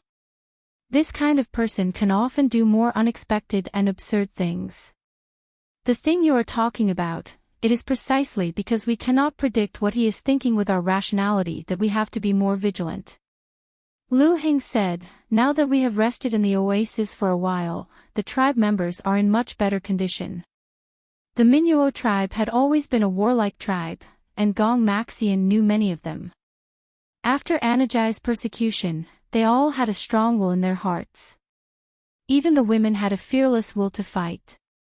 Compared to those sick people in the oasis who have never seen blood, we are not at a disadvantage in terms of numbers and fighting strength. But as long as we fight, there will be casualties on both sides. I am not afraid of fighting, but I also don't want to cause unnecessary casualties. Everyone only has one life, and we cannot ignore the lives of others because of our own decisions. When he was at home, Peng Zhishi often said that no one is born lowly, and no one's life is more noble than anyone else's. Therefore, when there is a battle, it is the duty of soldiers to fight to the death. However, if the civilians are implicated because of war, then that is completely heartless. Now, most of the people in the Minuo tribe who are following us are not soldiers. I also don't want them to lose their lives because of us." When he heard Qin Yining's tone when he mentioned Pang Xiao, he couldn't help but feel a faint bitterness in Lu Heng's heart. But now that he had come to terms with it, he didn't deliberately capture his disappointment and bitterness. Instead, he analyzed the meaning in Qin Yining's words. And understood Pang Xiao. I didn't expect Wang Yi to be a kind person. Those rumors outside don't seem to be true. Qin Yining said with a smile, "Of course you can't believe all the rumors. In the past, there were people who said that I was terrible." Chapter 540.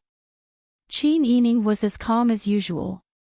Her bright and beautiful eyes narrowed in displeasure, like a sharp sword glinting under the cold moonlight. People could not help but suck in a breath of cold air, and the hair on their back stood up. Zhou Meng was also shocked by her appearance, but his heart surged with a strong desire to possess such a woman. Ever since he saw Qin Yining, Zhou Meng deeply felt that he had lived for decades in vain. Although he had had so many women, none of those ordinary women could compare to this Cha Mei in front of him, who was as lofty and unyielding as Cha Mei. Even if he had 10,000 women, they could not compare to this woman in front of him. It was like a treasure or a good book that one couldn't help but repeatedly stroke and savor. The more one understood it in detail, the more one couldn't hide the admiration in one's heart. Every time one came into contact with it, it would cause one's heart to feel limp and itchy. He was determined to have this woman. Zhou Meng stood with his hands clasped behind his back. He showed an unprecedented strength in the face of Qin Yining.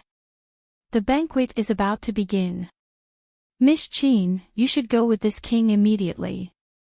As soon as he finished speaking, the surrounding soldiers raised their weapons and pointed their cold and sharp weapons at the stern-looking Minuo tribesmen. Qin Yining did not back down and looked directly at Zhou Meng's hungry eyes. She could not help but laugh mockingly. This is the first time I've seen someone invite guests in such a manner. The second-rank prince does not look like he is holding a banquet to celebrate the birth of a new life. It looks more like he is declaring war. Lu Heng also said, the second-rank prince had a good talk this afternoon. Why is he acting like this now? Originally, we thought that the second-rank prince was a warm and considerate person and wanted to make friends with him sincerely. Now, it's really a pity. Zhou Meng was actually a little uncomfortable when he heard this. In the beginning, he was gentle and careful with Qin Yining because he wanted to please the beauty. He also knew that Qin Yining would be kept in the palace and would not be able to escape from his control. But now, the beauty was bullied by those stupid women and took the opportunity to leave the palace. As soon as he sent her out, he was already regretting it. What if these people escaped in the middle of the night? If that really happened, wouldn't he be unable to obtain food and beauties? If that was really the case, it would be better to strike first to gain the upper hand and snatch her away. You don't have to feel sorry. This king had brought so many people with him because he didn't want to neglect Miss Shui. Even if you are going to attend the banquet, we have our own troops here. You don't have to worry too much. Zhou Meng frowned. Or do you not trust this king? Of course not. Lu Heng said, if we didn't trust the commandery prince, we would have left long ago. Why would we be so sincere with the commandery prince? Zhou Meng sneered.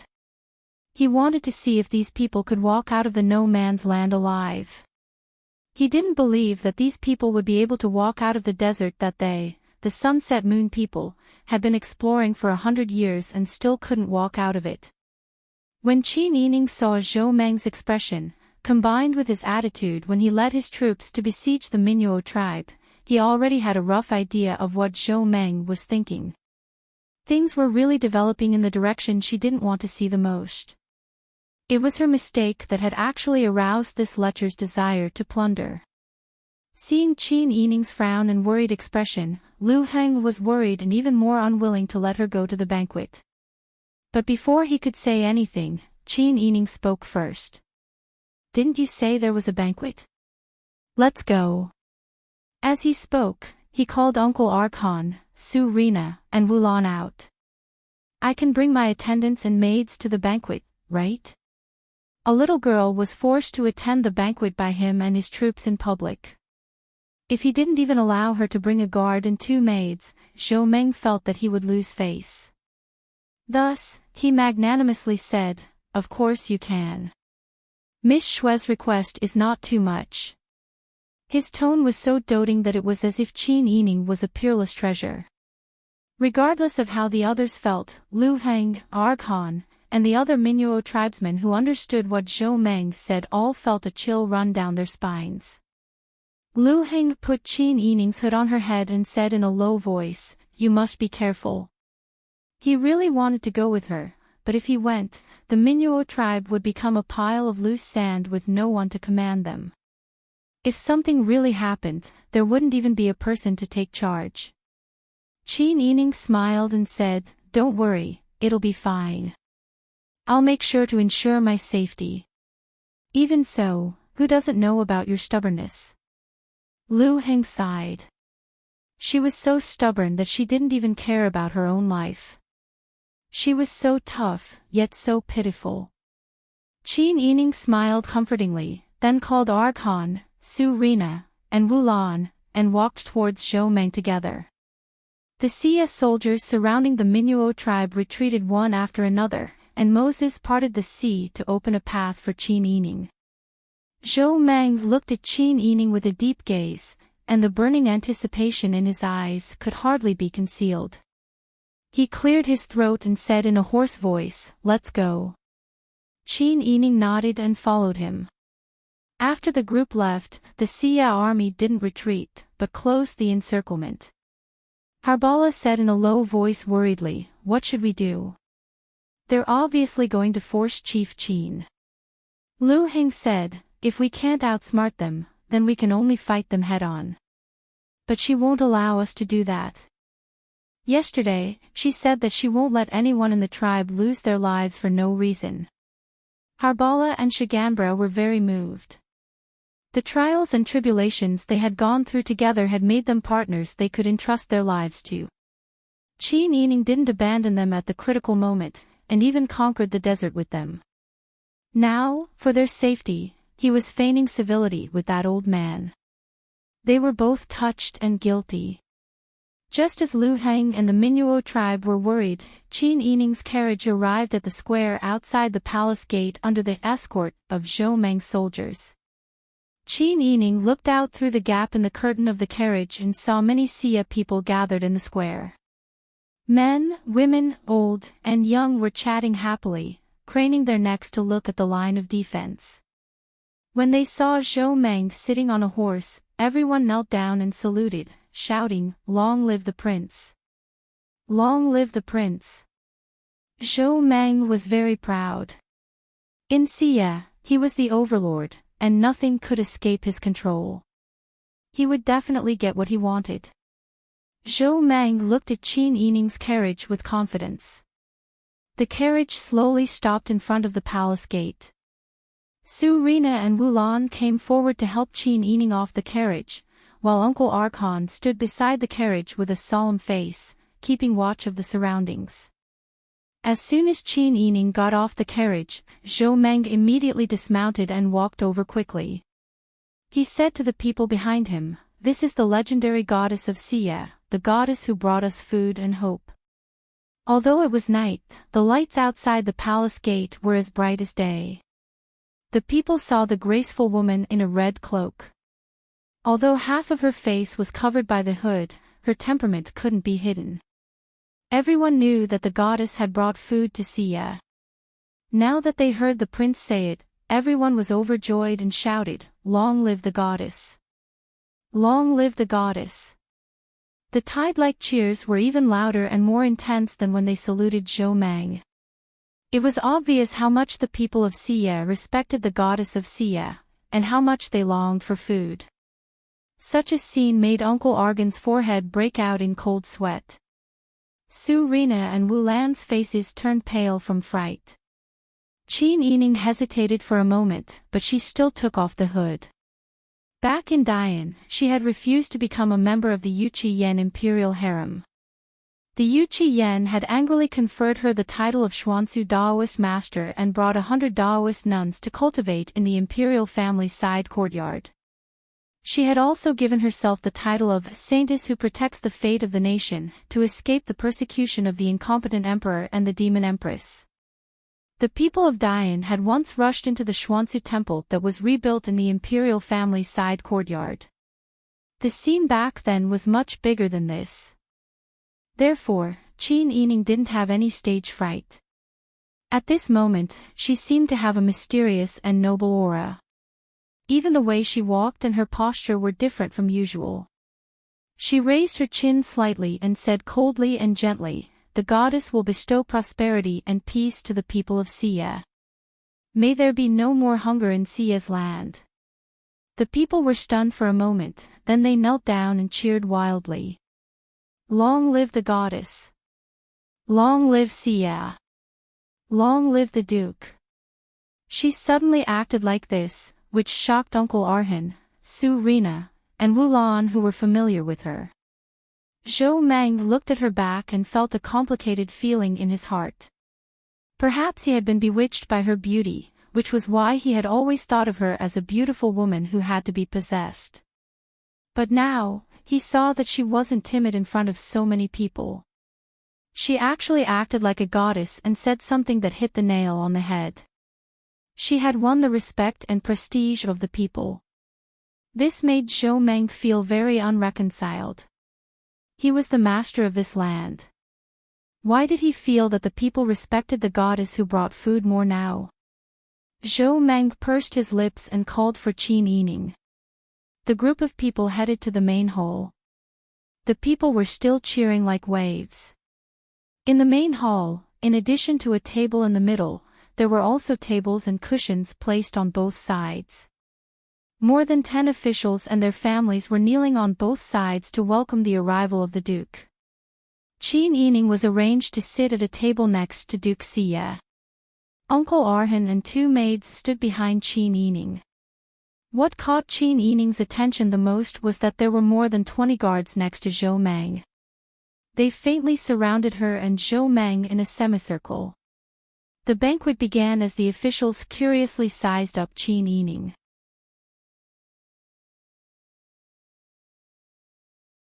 Chapter 541.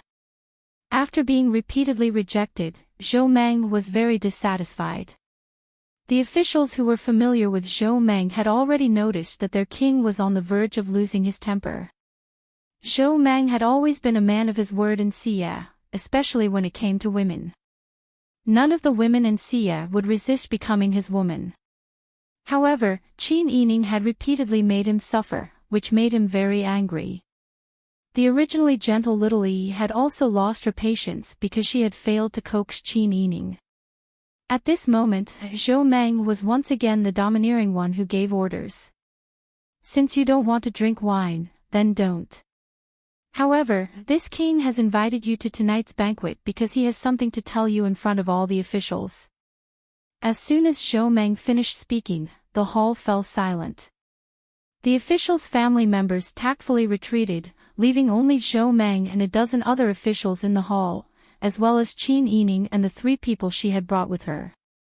The 20 or so soldiers that Zhou Meng had brought with him were still holding onto the hilts of their swords, surrounding Qin Yining in a semicircle.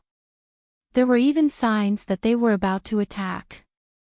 Qin Yining's bright eyes looked around and saw the situation clearly. She smiled and said, "Please speak, Your Highness." Zhou Meng did not keep her in suspense and said bluntly, "Your arrival is indeed as described in the holy books of the Xia sect, which is why everyone believes that you are a goddess who can bring food and harvest. This king does not deny this, but you and your clansmen were forced to step into the desert in the no man's land for some reason. This is a fact that no intelligent person can refute. Don't you think so?" Qin Yining chuckled and said, "What does Your Highness want to say? Just say it." Zhou Meng said, "All right, then this king will be frank with you. Our Xia clansmen have been here for more than 100 years. We have always been worried that the resources in this oasis are limited and that sooner or later, we will run out of resources. Thus, we have always been searching for a way out. We have not been able to find a way in these 100 years, let alone you who have just arrived. Thus, I will say something inappropriate. I am afraid that you and your clansmen will have to stay here for the rest of your life." Qin Yining's heart jumped violently. What Zhou Meng said was the truth. When she was forced into the no man's land by the Taiden, she already knew that she would not be able to get out. If he wanted to see his family again, it would probably be impossible in this lifetime. But even though he knew it in his heart, it was one thing to hear someone say it out loud. Qin Yining had been trying to numb herself for the past few days. Ever since she woke up from her coma, she forced herself not to let her imagination run wild. She forced herself to muddle through life and live one day at a time. However, when Zhou Meng mercilessly revealed this simple truth, the despair that had been well hidden by Qin Yining gushed out uncontrollably. It was as if her body had suddenly been thrown into an ice-cold sea. The surrounding coldness and suffocation made her wish she could just die. Qin Yining could not show the intense sadness and despair in her heart at this moment. She would not give anyone a chance to negotiate. Qin Yining smiled faintly and said, "The Duke's analysis is only one-sided. What you can't do doesn't mean that we can't." Zhou Meng laughed mockingly and said, "Don't force yourself to be calm. No one here is an idiot. You won't be able to get out of this desert." Zhou Meng stood up and walked down the stairs. He suddenly turned around and his loose robes fluttered behind him. He spread his arms and said excitedly, "You said you can get out of the desert. If you really could, why would you come here aimlessly? Let me tell you that no man's land takes at least a dozen of our Sunset Moon clan's lives every year. Those who were lucky enough to escape said that the terrain of the desert changes rapidly. A moment ago, it was still flat ground, but in the next moment, a sand dune might be blown out. Furthermore, the environment there is extremely harsh. Sandstorms attack at every turn and cover the sky so much that you can't see the color of the sky. You might close your eyes because of the sandstorm. When you open your eyes again, you won't be able to tell which direction you came from and you'll be completely lost. No food, no water, bad environment, no direction, walking aimlessly in the desert. Aren't you afraid? You've already experienced it once and lost half your life. Now, you still have the courage to boast that you can get out of the desert. I really admire you. Ha! Zhou Meng laughed loudly at the end of his speech. Everyone present heard Zhou Meng's words clearly. Other than Su Rina and Wu Lan, who didn't understand what he said, everyone's face was solemn, especially Uncle Arhin. He had personally experienced the desert and naturally knew that Zhou Meng was telling the truth. Qin Yining's expression didn't change, but his hands were clenched into fists under his cloak. His nails dug into his palms so hard that a few pale crescents appeared. It was because Zhou Meng was telling the truth that she felt like every word was stabbing into her heart. When she said she could get out of the desert, she was indeed boasting and encouraging herself. She didn't believe that she would be completely separated from her family and stay in this oasis for the rest of her life. Zhou Meng saw that Qin Yining's expression was still calm, as if he was unmoved. He immediately said, "You are your clan leader. You have to be responsible for the lives of your people, right? Since you can't get out and are destined to spend the rest of your lives here, why don't you consider my suggestion last time? The best way for two people to fuse together is through marriage. If you want my clansmen to accept your clansmen and share the resources of this oasis, the only way is for us to form an alliance through marriage. You wouldn't disregard the lives of your people for your own selfish reasons, would you?" As he spoke, Zhou Meng suddenly gave a meaningful glance to the soldiers behind Qin Yining.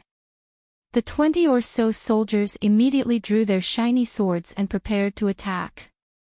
Wu Lan and Su Rina cried out in alarm and blocked Qin Yining. Uncle Arhin also got into position, preparing to snatch a weapon. As soon as he entered the palace, his weapons were confiscated. "You'd best agree now. Otherwise, my soldiers will raze your people's camp to the ground, and the 3 people beside you will also become ghosts under our blades." Zhou Meng stood with his hands clasped behind his back, looking proudly at Qin Yining. With a cold glint in his eyes, Qin Yining looked at the crazed Zhou Meng and calmed down. "Does the royal prince mean for me to marry you?" Her voice was gentle and calm, completely out of tune with the hostile atmosphere in the palace. Zhou Meng's face lit up, and he nodded, saying, "That's exactly what I mean. If you marry me and become my consort, your people and my people will intermarry. In the future, our 2 tribes will become one, and we will live in this oasis and find a way to leave together.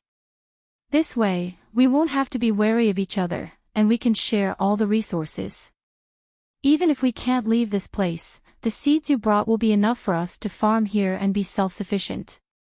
Isn't that good?" If Qin Yining wasn't married and didn't have Pang Xiao in his heart, this arrangement would indeed be able to maximize her benefits. In the past, she had always felt that marriage had always been decided by the parents. There were plenty of women who didn't know whether they were marrying a genius or a fool. If they were unlucky and married a hoodlum, they could only accept their bad luck. Thus, she didn't care who she married. But the problem was that her heart already belonged to someone else. If a good woman didn't serve a second husband, how could she marry someone else? Qin Yining didn't immediately answer. Instead, she asked, "The royal prince's words are reasonable. But you already have 4 concubines. Your Sunset Moon sect's holy scriptures say that the goddess will definitely become the royal prince's consort. That should be the official wife, right?" Seeing that she had agreed, Zhou Meng immediately said happily, "That's easy. If you're willing to marry me, I won't want any of those 4 women and the other concubines. I'll chase them all away. What do you think?" The moment he said this, all the officials in the hall sucked in a breath of cold air. They didn't expect the royal prince to invest so much for a woman. He actually wanted to dismiss the imperial harem. Qin Yining looked at Zhou Meng's burning eyes, which were filled with desire, and felt goosebumps all over her body. She forced herself not to show her disgust. Seeing that Qin Yining was silent, Zhou Meng suddenly laughed coldly. You can refuse. I'll tell you the truth. This king has already set up an ambush around your tribesman's campsite. He has also prepared a large amount of oil to burn everything. Otherwise, why do you think this king would arrange for them to be in the most remote area? It's fine if you agree. But if you don't, this king will immediately wipe out your tribesmen at all costs. I've never been bullied since I was born, so I'll definitely be able to get whatever I want. There's no need for me to repeatedly lower myself for a woman like you. I'd rather not have your provisions. I'd rather pretend that you've never appeared. At this point, Zhou Meng took a few steps forward and placed his hands on the table in front of Qin Yining. He leaned closer to her and said, "If you don't believe me, you can try." The soldiers behind Qin Yining once again thrust their swords forward, almost stabbing Wu Lan and Su Rina's bodies. Uncle Arhan was so anxious that his forehead was covered in cold sweat. He angrily said, "You've gone too far. I've never seen such a shameless person forcing a marriage. You better keep your mouth clean. All of your lives are in my hands." Uncle Arhan wanted to say something, but Qin Yining stopped him. She was calmly analyzing the current situation. Zhou Meng was a temperamental person, and his behavior was unreasonable and overbearing. It seemed that he was used to being pampered and had grown up with the wind and the current. This kind of person was the most self-centered. From their interactions over the past 2 days, it could be seen that he was the kind of person who was willful for a moment and didn't care about the overall situation.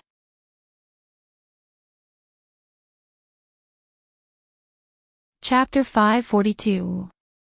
The atmosphere was so tense that it was as if the air was about to explode. Qin Yining couldn't help but frown deeply. It seemed that Zhou Meng was serious. Now, as long as she objected, the two sides would immediately go to war. Not to mention that Lu Heng and his tribesmen had some chance of winning. What if the people of Xia were greedy and came to steal the provisions? Then the Minuo tribesmen would not only face 1,000 soldiers, but all the greedy people of Xia. The consequences would be unimaginable. As for her, Uncle Arhan could not protect her and her 2 tribesmen and leave safely. In other words, if she objected immediately, no matter how Lu Heng fought, the 4 of them would die. At the same time, the tribesmen of the Minuo tribe would also be slaughtered and robbed. If she agreed, no matter what she chose, at least the innocent tribesmen of the Minuo tribe would not be killed. Thinking up to this point, Qin Yining had almost made a decision in his heart. Now it seemed that what Zhou Meng wanted the most was not the provisions, but her. Could she sacrifice the lives of her tribesmen for her own selfish reasons? Qin Yining closed his eyes. When he opened them again, his expression was very firm. "I understand your meaning, my lord. But marriage is such a big matter. It's too difficult for me to make a decision immediately. You should give me some time to think about it." "What's there to think about? This king is the best choice." Zhou Meng was in a good mood because Qin Yining's words were equivalent to compromising. Seeing the beauty frowning slightly, Zhou Meng finally had some tenderness for the fairer sex. All right. This king will not force you to agree immediately. But don't think that you can think about it for 3 to 5 years. This king does not want to wait. How about this? This king promises you that he will dismiss the women in his harem. In the future, he will only have you as his consort. You also promise this king that you will give me an answer tomorrow morning. If you haven't thought it through by tomorrow morning, I will order people to attack your tribesmen. You don't want other people's lives to be harmed because of you, right? Qin Yining smiled at Zhou Meng. His eyes were filled with mockery and coldness. Rest assured, my duke. This duke deserved to die. She didn't know when the banquet was cancelled. Zhou Meng led his subjects away confidently. The large hall was left to Qin Yining, Arhan, and the other three. Qin Yining just sat there and analyzed the current situation over and over again in his mind. She wanted to use this time to think of a feasible solution. However, no matter how hard she racked her brain, she still couldn't think of a better countermeasure other than agreeing to Zhou Meng's request. Therefore, he had no choice but to agree. But how could she serve another man? Qin Yining stood up and stretched his tired body after sitting for a whole night. Behind him, Uncle Arhan immediately said, "Let's run away. I can protect you and escape." Qin Yining smiled and shook his head. "I can't run away. I can't implicate my innocent clansmen. Actually, there's nothing bad about marrying this prince. No. This man is tyrannical and sinister. He's not a good man." After interacting with him day and night, Uncle Arhan treated Qin Yining as his tribe leader and his own junior. How could he watch a beautiful girl marry a despicable person like Zhou Meng? "Uncle Arhan. We have no choice now. Once the war starts, the Minuo tribe will be destroyed. It wasn't easy for us to get here. How much effort did we put in to preserve the strength of our tribe? We can't let all our previous efforts go to waste." "But you..." "I'm fine," Qin Yining smiled faintly. "Doesn't he want to marry me? Then let him marry me." In any case, she was determined not to submit to another man. At worst, she would die together with Zhou Meng. Even if she died, the Minuo tribe would still be able to thrive on the land of Xia. She wouldn't feel sorry for them. By now, Qin Yining was already prepared to die. In any case, she had already given up her life. Ever since she followed the Minuo tribe into the no man's land, she had already given up on struggling. From then on, every day she lived was earned for nothing. Although she would never be able to see her parents and family again in this life, she would never be able to see Pang Xiao again. But she believed that even if she wasn't around, Pang Xiao would still help take care of her parents. And Pang Xiao was still young. She believed that as time passed, he would gradually forget about her. In the future, perhaps he would meet another good girl. They could live together and have children. When she thought of this, Qin Yining suddenly felt her eyes heat up. Her nose tingled and tears welled up. She gritted her teeth and closed her eyes, trying her best to hold back her tears. At this point, no one had forced her.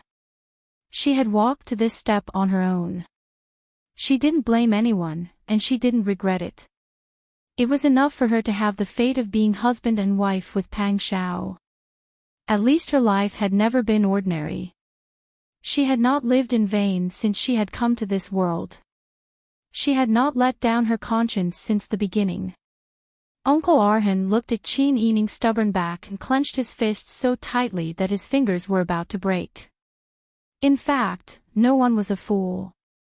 In the current situation, Qin Yining's marriage to Zhou Meng was indeed the best choice.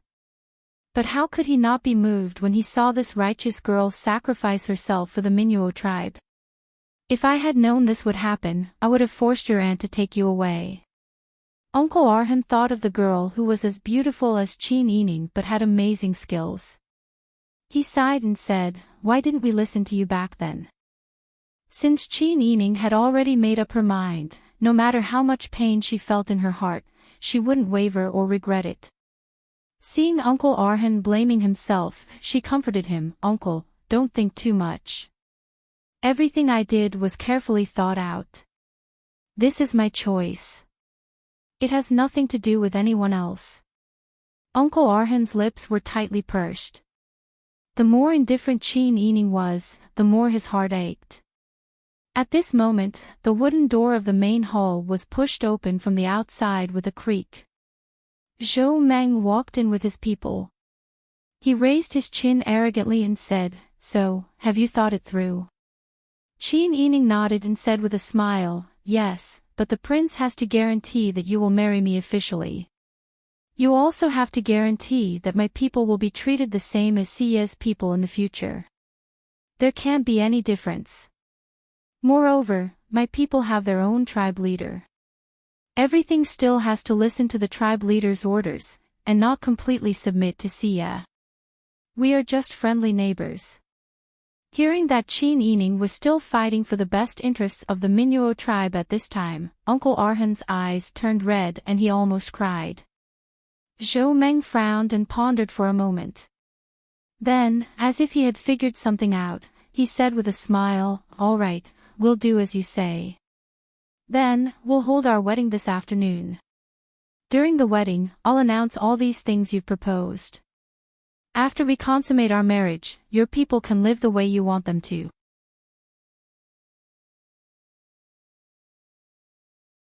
Chapter 543.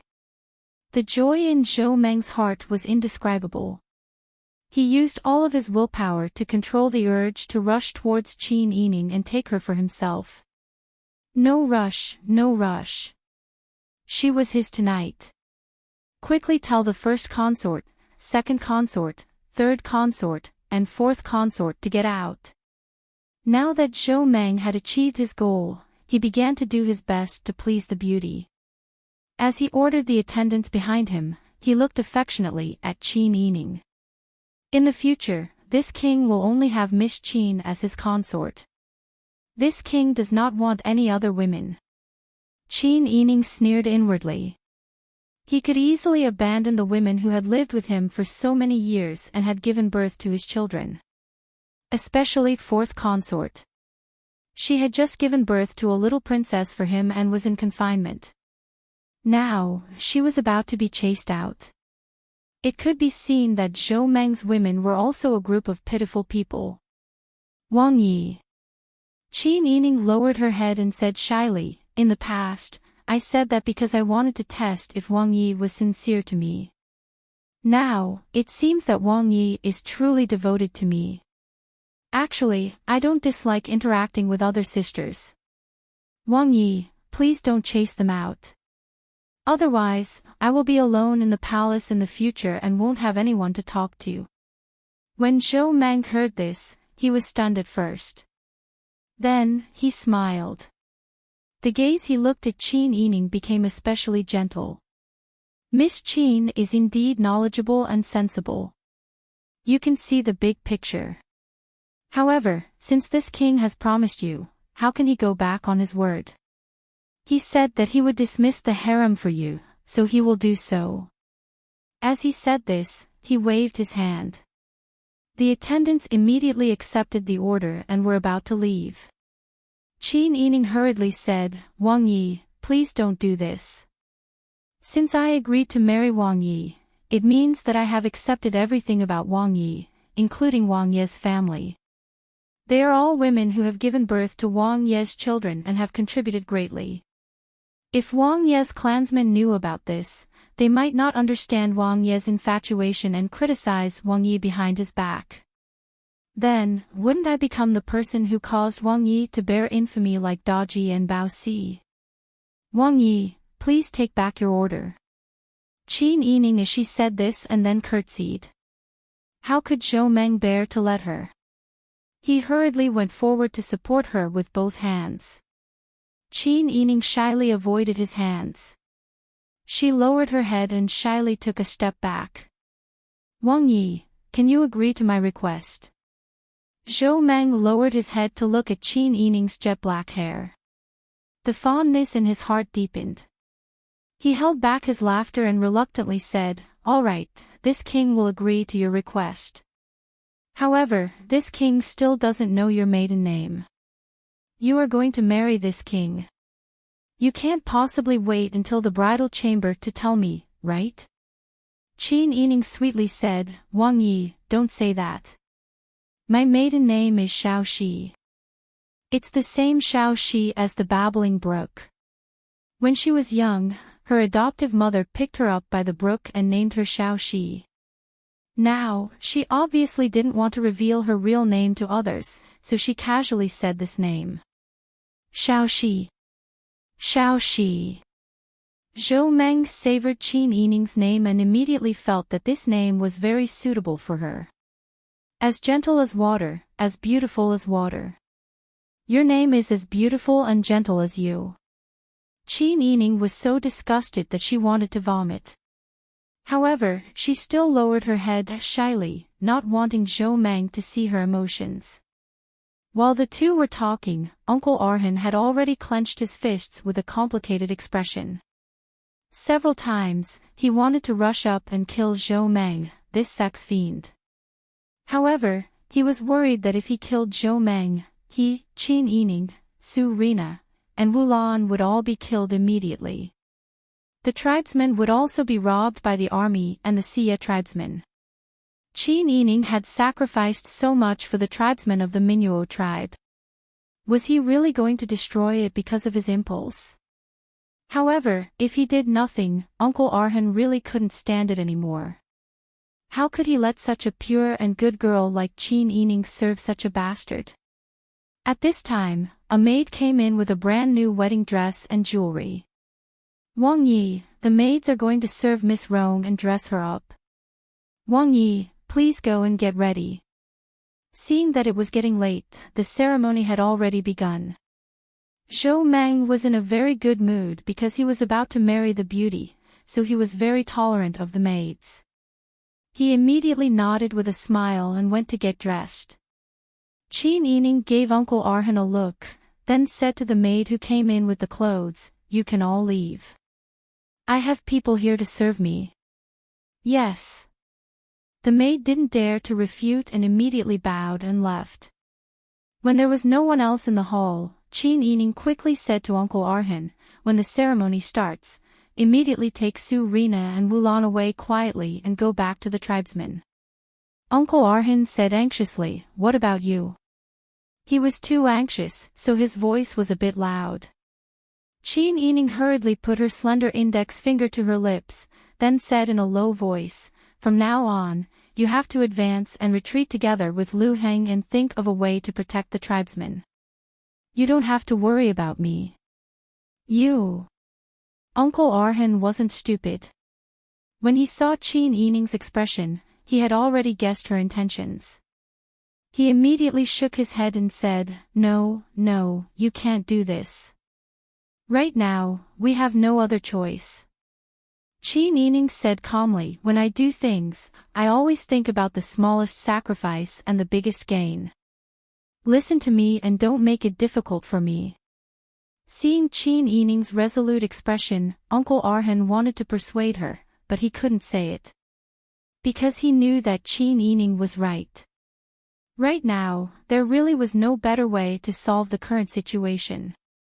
He also couldn't watch the other innocent tribesmen of the Minuo tribe lose their lives because of this matter. Uncle Arhan shook his head and fiercely despised himself in his heart. In the end, he was selfish. He didn't want to sacrifice more tribesmen, so he could only let Qin Yining, an outsider, sacrifice himself. The guilt in his heart was like a pool of stagnant water that was about to drown him. When Qin Yining saw that Uncle Arhan wasn't willing to move, she immediately said, "Back then, you said that whoever killed a Nari would be the chief of the Minuo tribe. That's why Lu Heng and I became your chiefs. Don't tell me that you won't listen to the chief's words." This was the first time Qin Yining had used her status as the chief to pressure someone. However, she wasn't doing this for herself, but for the survival of all the tribesmen of the Minuo tribe. Uncle Arhan's tiger-like eyes were filled with tears. He gritted his teeth and nodded. "Yes, Chief. No matter what happens, we won't forget you. You'll always be our chief." Seeing that he finally nodded, Qin Yining smiled and said, "Okay, remember what you said. When you go back, tell Lu Heng what I said." As she spoke, she called Wu Lan and Su Rina to help her change her clothes and comb her hair. The wedding dress prepared by the maids was a bright red cotton wedding dress. The style was not much different from that of Dezhou and Diane, but the embroidery on it was very simple. It seemed that they had found it on the spur of the moment and didn't have time to rush it. The jewelry was made of gold and precious stones. The craftsmanship was slightly rough, but the patterns on the totems showed some of the tribe's unique aura. Qin Yining tied up her hair. She only wore a golden phoenix core in the middle. She didn't wear anything else. Then, she looked at the small mirror and began to put on makeup. If nothing unexpected happened, this might be the last time she tidied up her makeup in this life. Even if she died, she should die with dignity. Looking at the blurry figure in the mirror, Qin Yining realized that she had really lost a lot of weight. Because she had lost weight, her eyes seemed bigger than before, and her complexion didn't look good. She put on makeup for herself. Her slender eyebrows were thicker, and her lips were a bright red. Her complexion was appropriately decorated, and the shades were appropriate. Although Wulan and Su Rina didn't understand what they were talking about, they had a premonition when they saw the sadness and determination in Qin Yining's eyes as she drew her eyebrows in the mirror. The two of them also felt very sad. At this moment, the tightly shut palace doors under the yellow mud walls slowly opened. Palace servants came out and quickly began to decorate the high platform in the square outside the palace doors. Some Sunset Moon tribesmen passing by didn't understand what was going on and asked curiously. The palace servants said happily, "The Duke is going to marry the goddess." "Is that so? Is that true?" The commoners were all overjoyed, because in the holy book of the Sunset Moon sect, which they believed in, it said that when the goddess arrived, she would bring a large amount of food and seeds, and would become their king's consort. Now that the goddess was willing to marry the Duke, it meant that the Duke was indeed the true king of Sunset Moon sect, and those seeds were really meant for them. The news spread like wildfire, and soon, many commoners gathered at the square to watch the commotion. The Minuo tribesmen, who were still surrounded by soldiers in the camp, were puzzled when they saw the commoners leaving with their friends. Lu Heng frowned worriedly. He had a bad premonition in his heart. The commoners of Sunset Moon sect were so solemn, and everyone looked as if they were celebrating the new year. This meant that what was about to happen was a great thing for the commoners. What did the commoners of Sunset Moon sect lack here? Wasn't it the food and seeds that they brought? So many commoners were happy because they thought that they were going to get the seeds. Then what was it that allowed them to get these? Lu Heng couldn't help but think of the prophecy in the holy book of the Sunset Moon sect. When he thought of this, the blood drained from his face. Could it be? Qin Yining agreed to marry Zhou Meng.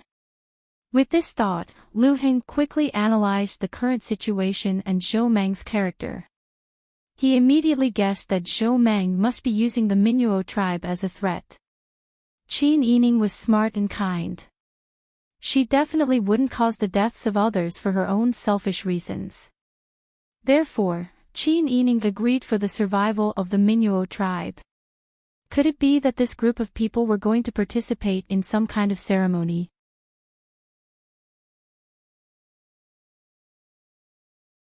Chapter 544. The general saw that Lu Heng looked like a weak scholar. Moreover, he was the cousin of Xia's future princess consort, so he didn't dare to slight him. He smiled and said, "It's not a special day today. Something good must have happened, right?" Something good. What good could it be? Lu Heng's heart was burning, but he put on a pleasantly surprised smile. Could it be that my cousin and the prince's marriage has come to fruition?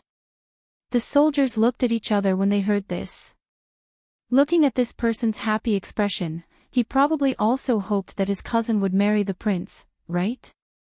In the future, this person would be the prince's brother-in-law. When the soldiers thought of this, they lowered the weapons in their hands. The atmosphere was no longer as tense. Won't they all be tribesmen in the future?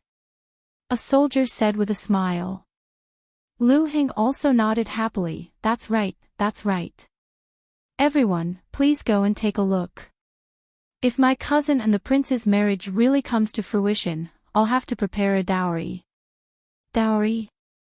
The soldiers couldn't help but stretch their necks to look at the supplies in the distance. There were so many seeds and food that they lacked. Who wouldn't want them? Perhaps if they did their job well, they might even be rewarded. The general immediately sent a lowly soldier to inquire about the situation. Not long after, the lowly soldier returned and said with a smile, "Aya, it's really a joyous occasion. The prince is going to marry Miss Chuang at noon today." The square is bustling with noise and excitement. Lu Heng's hands, which were hidden in his sleeves, clenched tightly. He didn't feel any pain even though his palms were bleeding. It was really like this.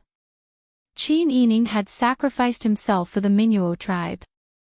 Once this was confirmed, Lu Heng could even guess what Qin Yining had arranged. That silly girl might not live past tonight. Lu Heng felt as if 10,000 arrows had pierced his heart. At this moment, he really wished that he had exceptional martial arts skills so that he could rush out of the encirclement and kidnap Qin Yining. He could escape with her. But they were surrounded by a desert. Even if they went in, they wouldn't be able to tell the direction back to Dezhou. And the heavens wouldn't be so merciful as to give him good martial arts skills. Their group was destined to die in a foreign land.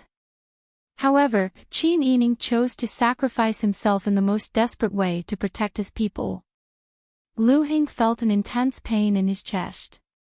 His throat tasted salty and sweet at the same time. He coughed violently, unable to restrain himself, and vomited a mouthful of blood on the spot. What happened to young master? The tribesmen of the Minuo tribe also rushed forward to support Lu Heng. What's wrong? Harbala asked in Taitan. Let's find Imperial Physician Wang. However, Lu Heng waved his hand. His deathly pale face was completely calm. He pulled out a handkerchief from his sleeve and calmly wiped away the blood at the corner of his lips. He smiled at the general and said, "It's fine. It's just an old illness." The general looked at Lu Heng suspiciously. However, he couldn't tell anything from Lu Heng's expression. Although he didn't dare to anger the future princess's cousin, he didn't dare to let his guard down either. Therefore, he didn't continue to talk to Lu Heng. Lu Heng looked towards the direction of the square. His expression was deathly still. Qin Yining was escorted out of the palace gates by her maids, and when she stepped onto the plaza, the spectating Sunset Moon clan members erupted into cheers like a tidal wave. Goddess! Princess! Goddess! Princess! Zhou Meng, the Duke of Xia, stood on the stage. He wore a red robe and a golden crown on his head. He said in high spirits, "Our Xia is blessed by the heavens and blessed by the goddess. This king is the king chosen by the heavens. In addition, our people are simple and kind. After 100 years of sincere prayer, the goddess has finally brought food to the land of Xia. Now, she will become this king's princess." Good! Good! The crowd cheered excitedly. There were also many people in the front row who looked at the woman with the red veil who was being supported by the maids. "Have you seen the goddess?" "I've seen the goddess. She's really beautiful. Just like what I imagined, she's even more beautiful than what the holy book said." Zhou Meng couldn't suppress his joy anymore. He turned around and looked at Qin Yining with a smile. The officials of Xia were also standing on both sides. They smiled as they watched Qin Yining step by step towards the stage. At this moment, the crowd's cheers had reached a limit. Qin Yining's eardrums were vibrating from the loud cheers. However, her heart was calm and cold. When she married Pang Xiao, she had a grand wedding. Was she going to marry someone else now? No, she wouldn't allow herself to serve two men. Her bright red lips couldn't help but purse tightly. Qin Yining's eyes were blocked by the red veil. Therefore, her hearing was exceptionally sharp. Suddenly, she heard the sound of horse hooves amidst the loud cheers. The sound came suddenly and seemed to be getting closer. Was it an illusion? Because she thought of Pang Xiao, she couldn't help but think of Pang Xiao's army. Qin Yining bitterly smiled. With the help of her maid, she was about to step onto the stage. At this moment, a strange change suddenly occurred. Qin Yining suddenly heard the crowd's cries and shouts. Before she could react, a slender arm grabbed her arm and threw her out. Qin Yining's body was suspended in the air. It was as if she had been thrown into the air by someone. Her red veil fluttered down and her red dress fluttered. Her eyes hadn't immediately adjusted to the bright and dazzling sunlight. She vaguely saw a familiar figure sitting on a black horse with open arms. Qin Yining was a bit dazed. Her body fell for an exceptionally long time. It was as if she was about to fall into an abyss. However, she fell into a warm embrace. That embrace was firm and strong. She could smell the familiar refreshing scent in the air. Sister Yi, I've finally found you. Warm lips landed on her forehead. Then, a firm arm wrapped around her waist and pulled her into a tight embrace. You. Qin Yining sat in front of Pang Xiao. She grabbed his upper arm and looked up at him. He had lost a lot of weight. His facial features were more defined. Under his straight eyebrows, his phoenix eyes were bloodshot. There was stubble on his chin. It was obvious that he was very tired. However, his eyes were especially bright. Her figure was reflected in his dark pupils. Their eyes met. Qin Yining's eyes were blurred by tears. It really was him. He actually found his way to the desert. Qiao Yuqing had been hiding in the crowd. She had snatched Qin Yining and thrown her to Pang Xiao.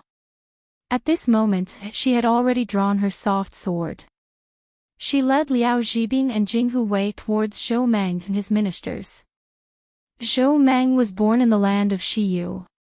He had never experienced any hardships or wars in his life.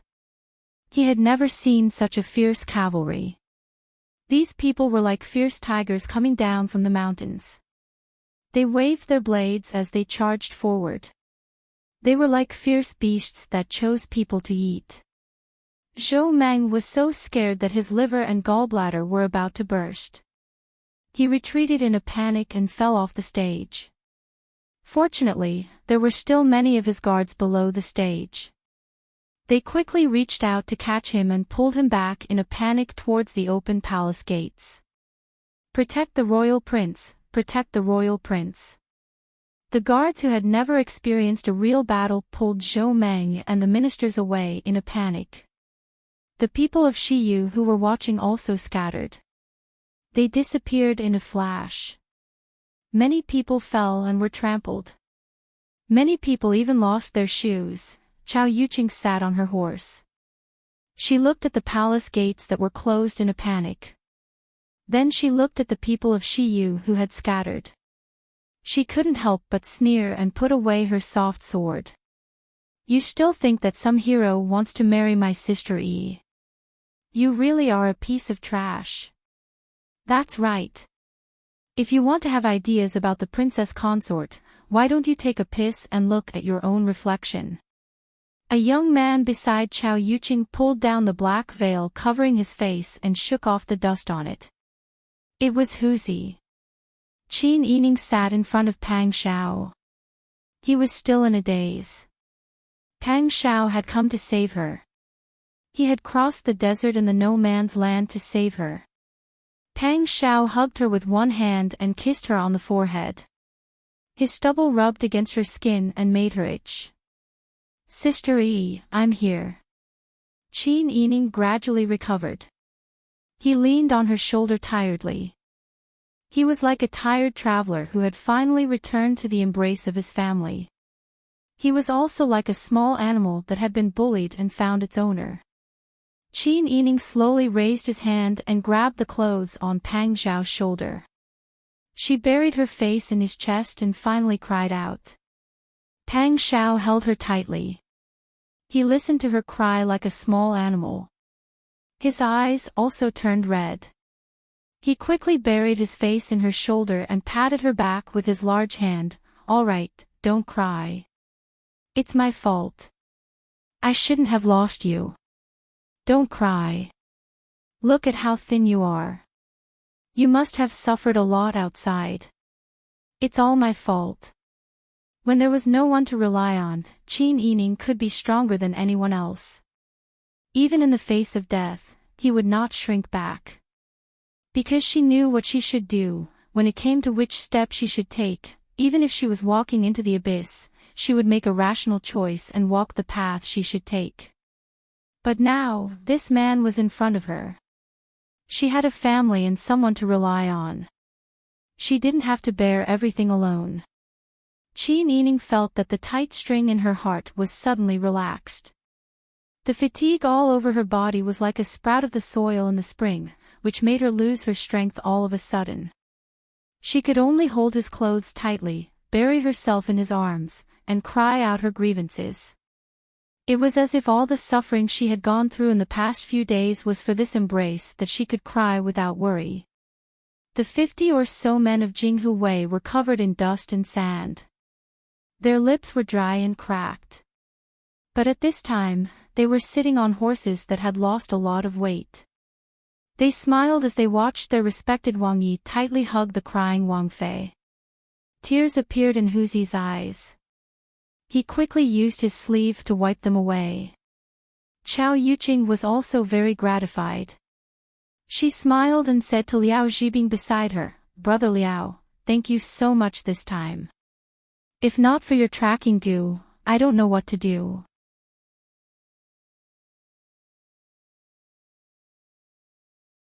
Chapter 545. Pang Xiao nodded. He wrapped his arm around Qin Yining's shoulder and raised his head to look at the palace wall made of mud. At this moment, Zhou Meng and a few other officials were looking down from the top of the wall. They suddenly met Pang Xiao's hawk-like gaze and shrank their necks in fright.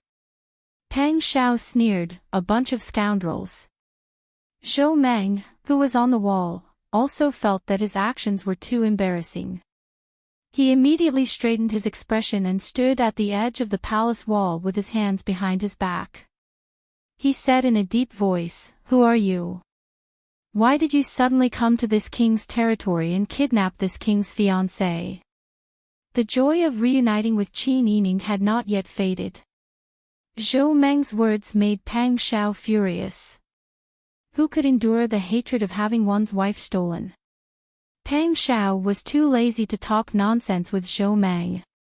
He casually drew his bow and shot an arrow at Zhou Meng. His movements were too fast and no one could react in time. The sound of the arrow piercing through the air exploded in their ears. Zhou Meng was so scared that his face turned pale and he hurriedly ducked. That arrow pierced through the golden crown on Zhou Meng's head and caused him to stagger back and fall to the ground. The sharp tip of the arrow pierced deeply into the mud wall behind Zhou Meng and nailed him to the ground.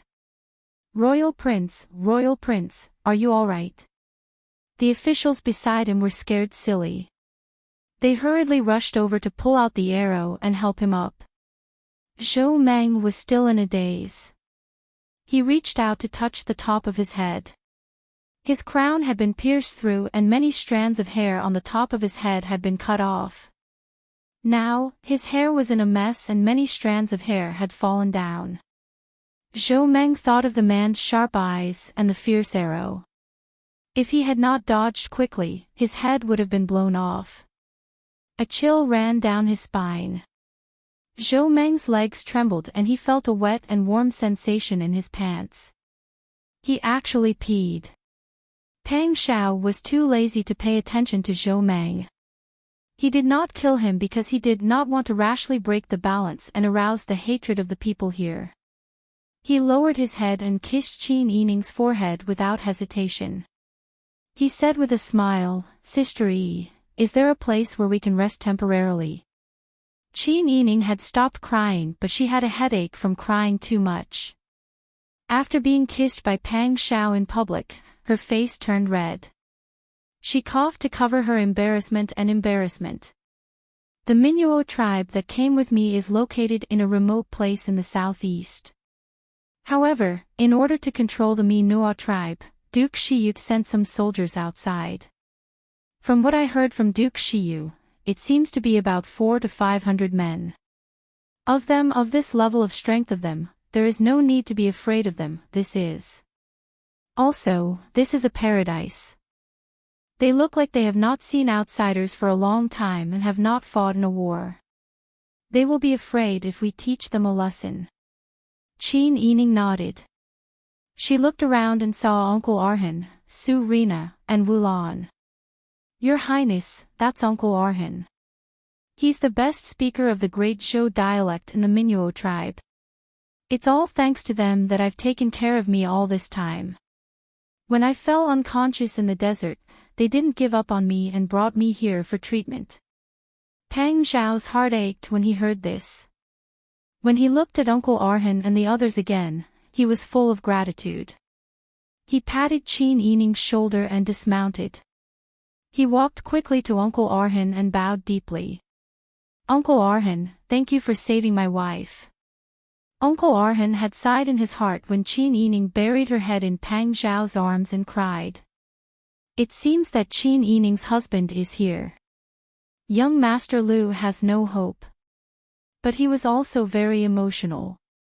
He knew Pang Zhao's identity. A prince of the Zhou dynasty was able to leave the wealthy village of the capital of the Zhou dynasty and come to the land of the Tartars.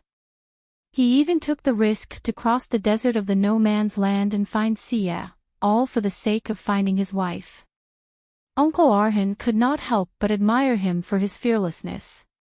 He praised him as a man. Wang Yi from Dezhou, you are too kind.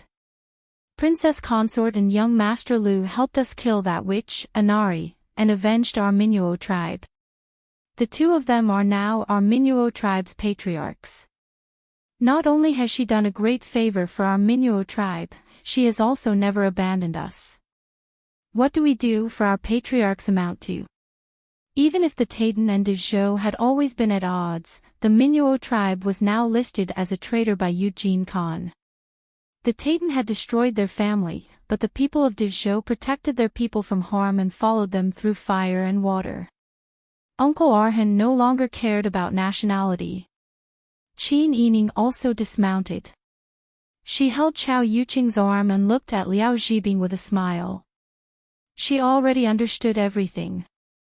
Aunt Chao is too smart. She actually thought of using the tracking goo.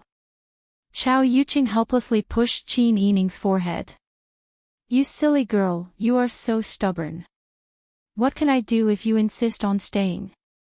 I could only discuss it with Mr. Liao. He had planted a tracking goo on young Master Lu, so you must be traveling with him. You entered the desert in the no man's land.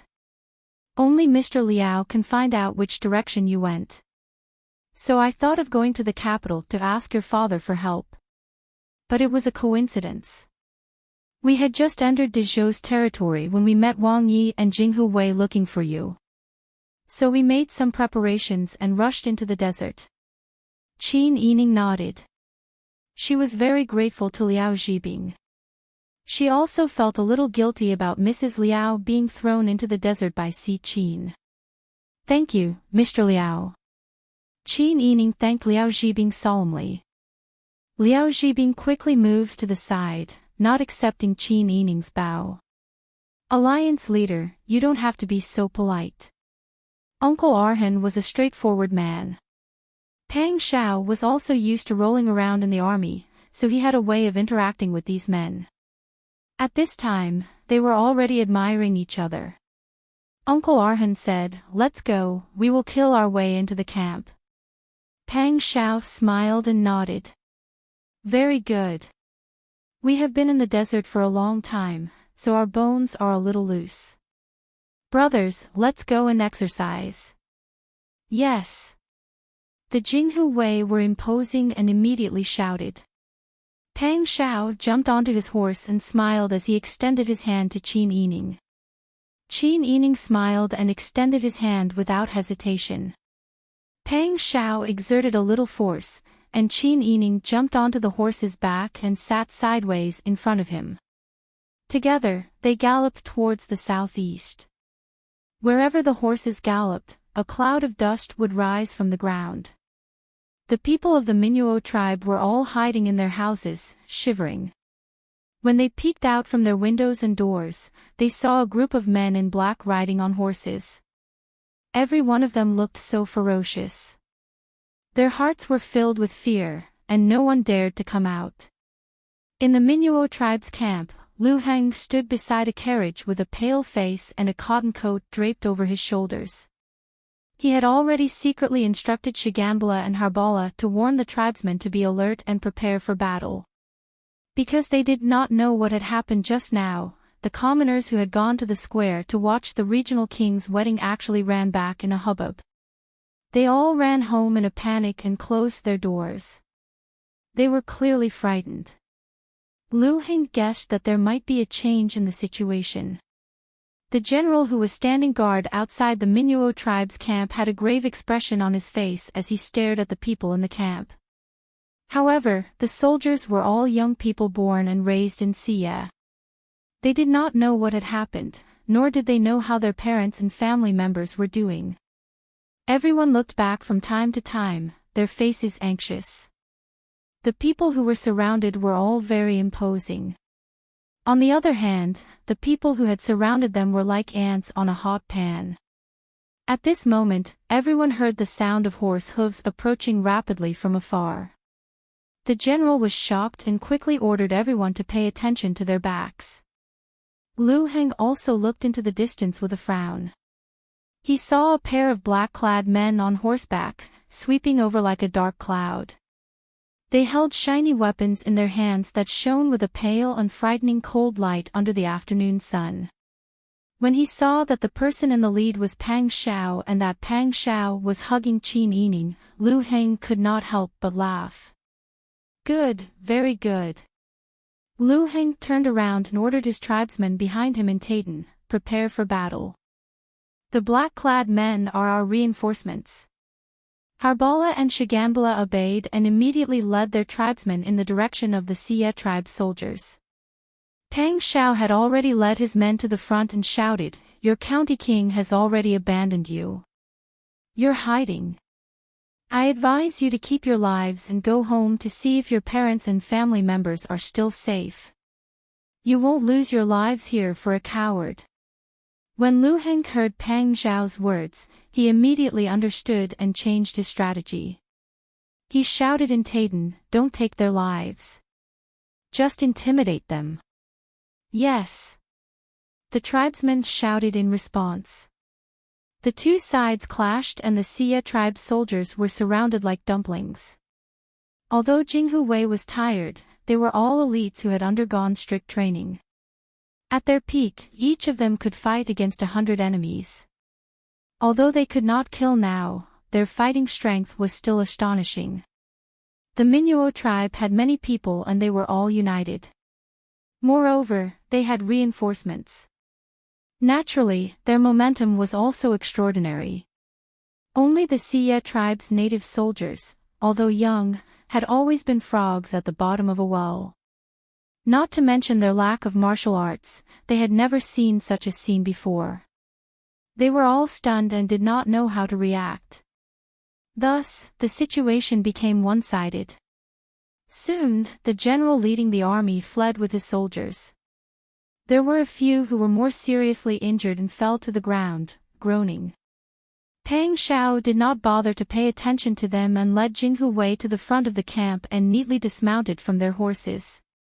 Uncle Arhan, Wu Lan and Su Rina were the first to arrive and happily gathered with their tribesmen. Qin Yining walked towards Lu Heng, unable to hide the joy in his eyes. "Is everyone all right?" Lu Heng's letter was filled with a mixture of bitterness and joy. It was difficult to describe.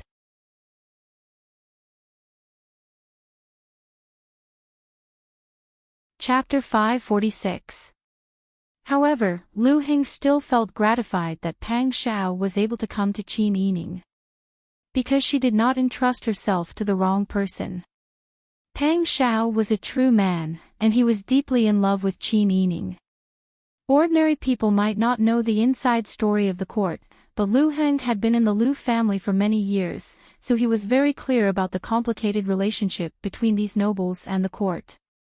Presumably, Pang Xiao was able to come to Taitan and pass through the no man's land to find Qin Yining. He must have experienced a lot of hardships and was under a lot of pressure. Perhaps he had even taken the initiative to hand over some information. At least when he left the capital, his family was exposed to danger. Not to mention that he had left the country with dozens of brothers, entered Taitan, which was full of enemies, and risked his life to enter the desert to find Qin Yining. One had to know that the terrain in the no man's land changed rapidly, and there were often sandstorms. It could be said that danger lurked everywhere. It was very likely that he would die on the road before he could find Qin Yining. Pang Xiao was able to overcome all difficulties and rescue Qin Yining at the critical moment. This was enough to prove that he was deeply in love with Qin Yining. To be able to receive such sincere love from a person, Lu Heng was happy for Qin Yining. However, when he thought that if Pang Xiao did not come in time, Qin Yining might die today, Lu Heng felt a burst of fear. Why did you agree to Duke Xie's rude request? Lu Heng did not answer Qin Yining's question. Instead, he said, if Prince Zhongshuan did not come in time, what would you do? Would you really marry that Duke Xie? Qin Yining said with some embarrassment, of course I would not marry him. In fact, I was already prepared to kill him. Kill him, and then you would be killed by his guards. Would you be able to face your family and friends if you did that? Lu Heng frowned and couldn't help but reprimand, I've already said that you have to think for yourself. No matter what you do, we can understand. But you chose to sacrifice yourself. Do you think that if you really sacrifice yourself, the people of the Minyuo tribe will be able to live in peace? Qin Yining was at a loss after being reprimanded, but when she saw Lu Heng's pale face and Uncle Arhan's tearful face, she sighed and said, I'm sorry, I just wanted more people to live. I didn't think too much about it. Because you feel that you may never see your family again in this life, you're willing to risk everything. You feel that it doesn't matter even if you die, right? Lu Heng's question was extremely sharp, and his attitude was aggressive. These words really poked at Qin Yining's thoughts, but being asked in front of Pang Xiao and his subordinates, Qin Yining felt very embarrassed. She was not a person who was good at expressing herself. She would never talk about love, and it was even more impossible for her to directly confess to Pang Xiao. Now that Pang Xiao heard that she decided to die because she felt that it was impossible for her to return to Dezhou, she felt very embarrassed. But Pang Xiao only felt sweet and sour in his heart, as if a little feather dipped in honey had gently tickled his heart. When he thought of the suffering that Qin Yining had suffered outside, his heart ached to the extreme. He wished that he could turn back time so that he could firmly tie her to his side and never let her go out to take risks again, and never let her suffer the slightest grievance. Pang Xiao sighed and put his arm around Qin Yining's shoulder. Seeing that she was like a child being scolded to the point where she couldn't speak, he couldn't help but help her smooth things over. Brother Lu, long time no see. Lu Heng had already been scolded. In the end, it was not good to show too much in front of Pang Xiao, so he vigilantly restrained his emotions and bowed to Pang Xiao with cupped hands. Wang Yi, I am very sorry. Wang Fei and I have gone through thick and thin together, and we have become very good friends.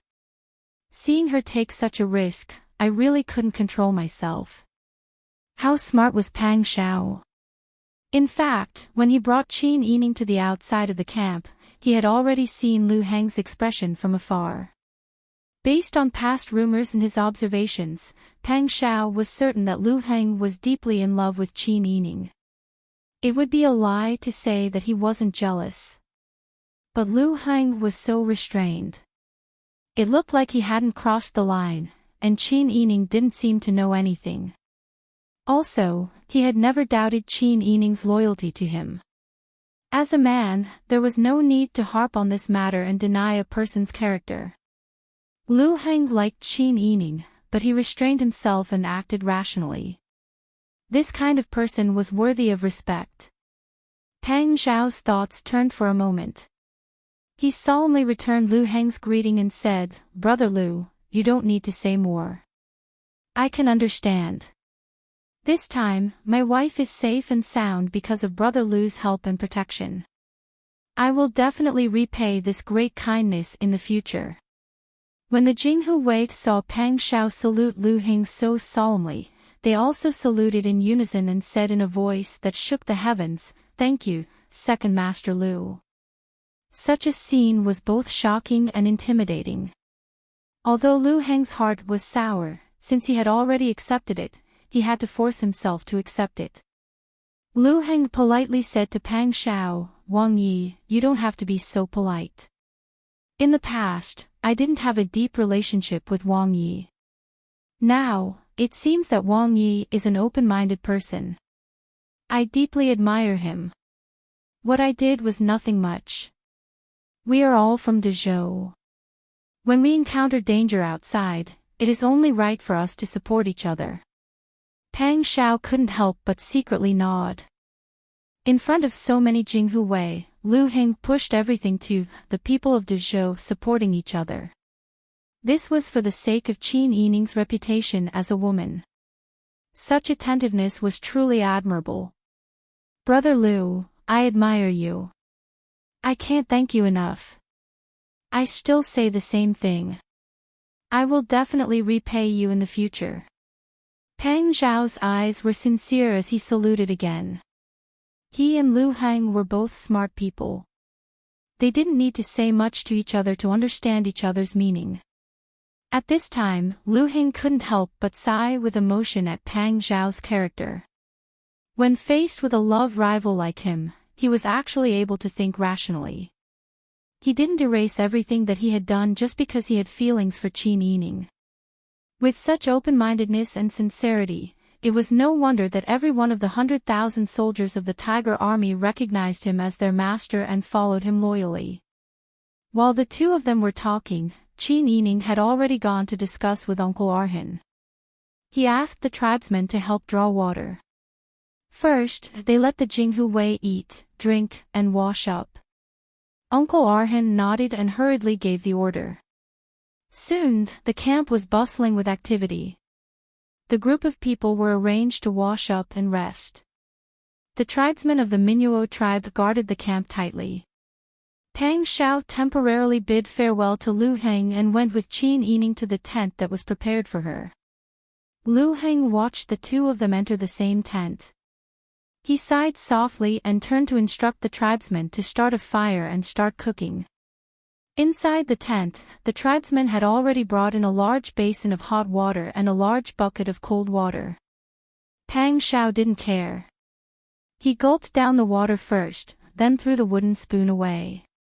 He smiled at Qin Yining and said, "Sister Yi, help me wash my hair later.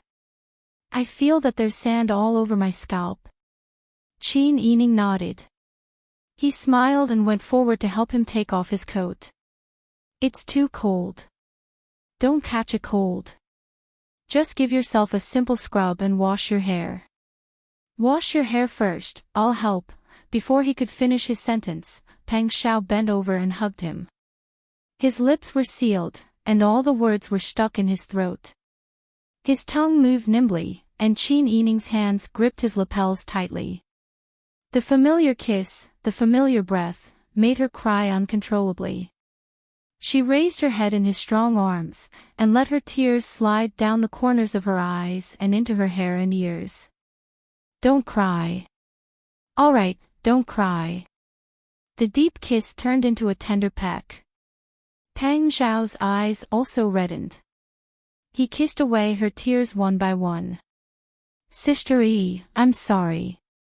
I shouldn't have let you go alone to find the location of the treasure. When you disappeared, I felt like the sky had collapsed. I regretted it so much that I wanted to die. I didn't care about money, nor did I care about power. I just wanted you by my side. At that time, I already wanted to kill Li Qitian. Qin Yining buried her face in his chest. She was so choked with sobs that she couldn't speak. Pang Xiao kissed the top of her head again and again. Fortunately, you're still alive. Fortunately, you're still alive. When I came out with my men and met bodyguard Chao at the border, I heard from him that you were still alive. I was so happy that I almost went crazy. Bodyguard Chao happened to have a brother from the Qingtian alliance who knew how to use the goo poison insect, so we followed him into the desert. My heart was in my throat the whole time. I was really scared. I was scared that something had happened to you in the desert. At that time, after I let you explore, I brought you back to the capital. Your body hadn't recovered yet. After you were caught and had a Titan tattoo, you wandered from place to place and suffered all kinds of pain.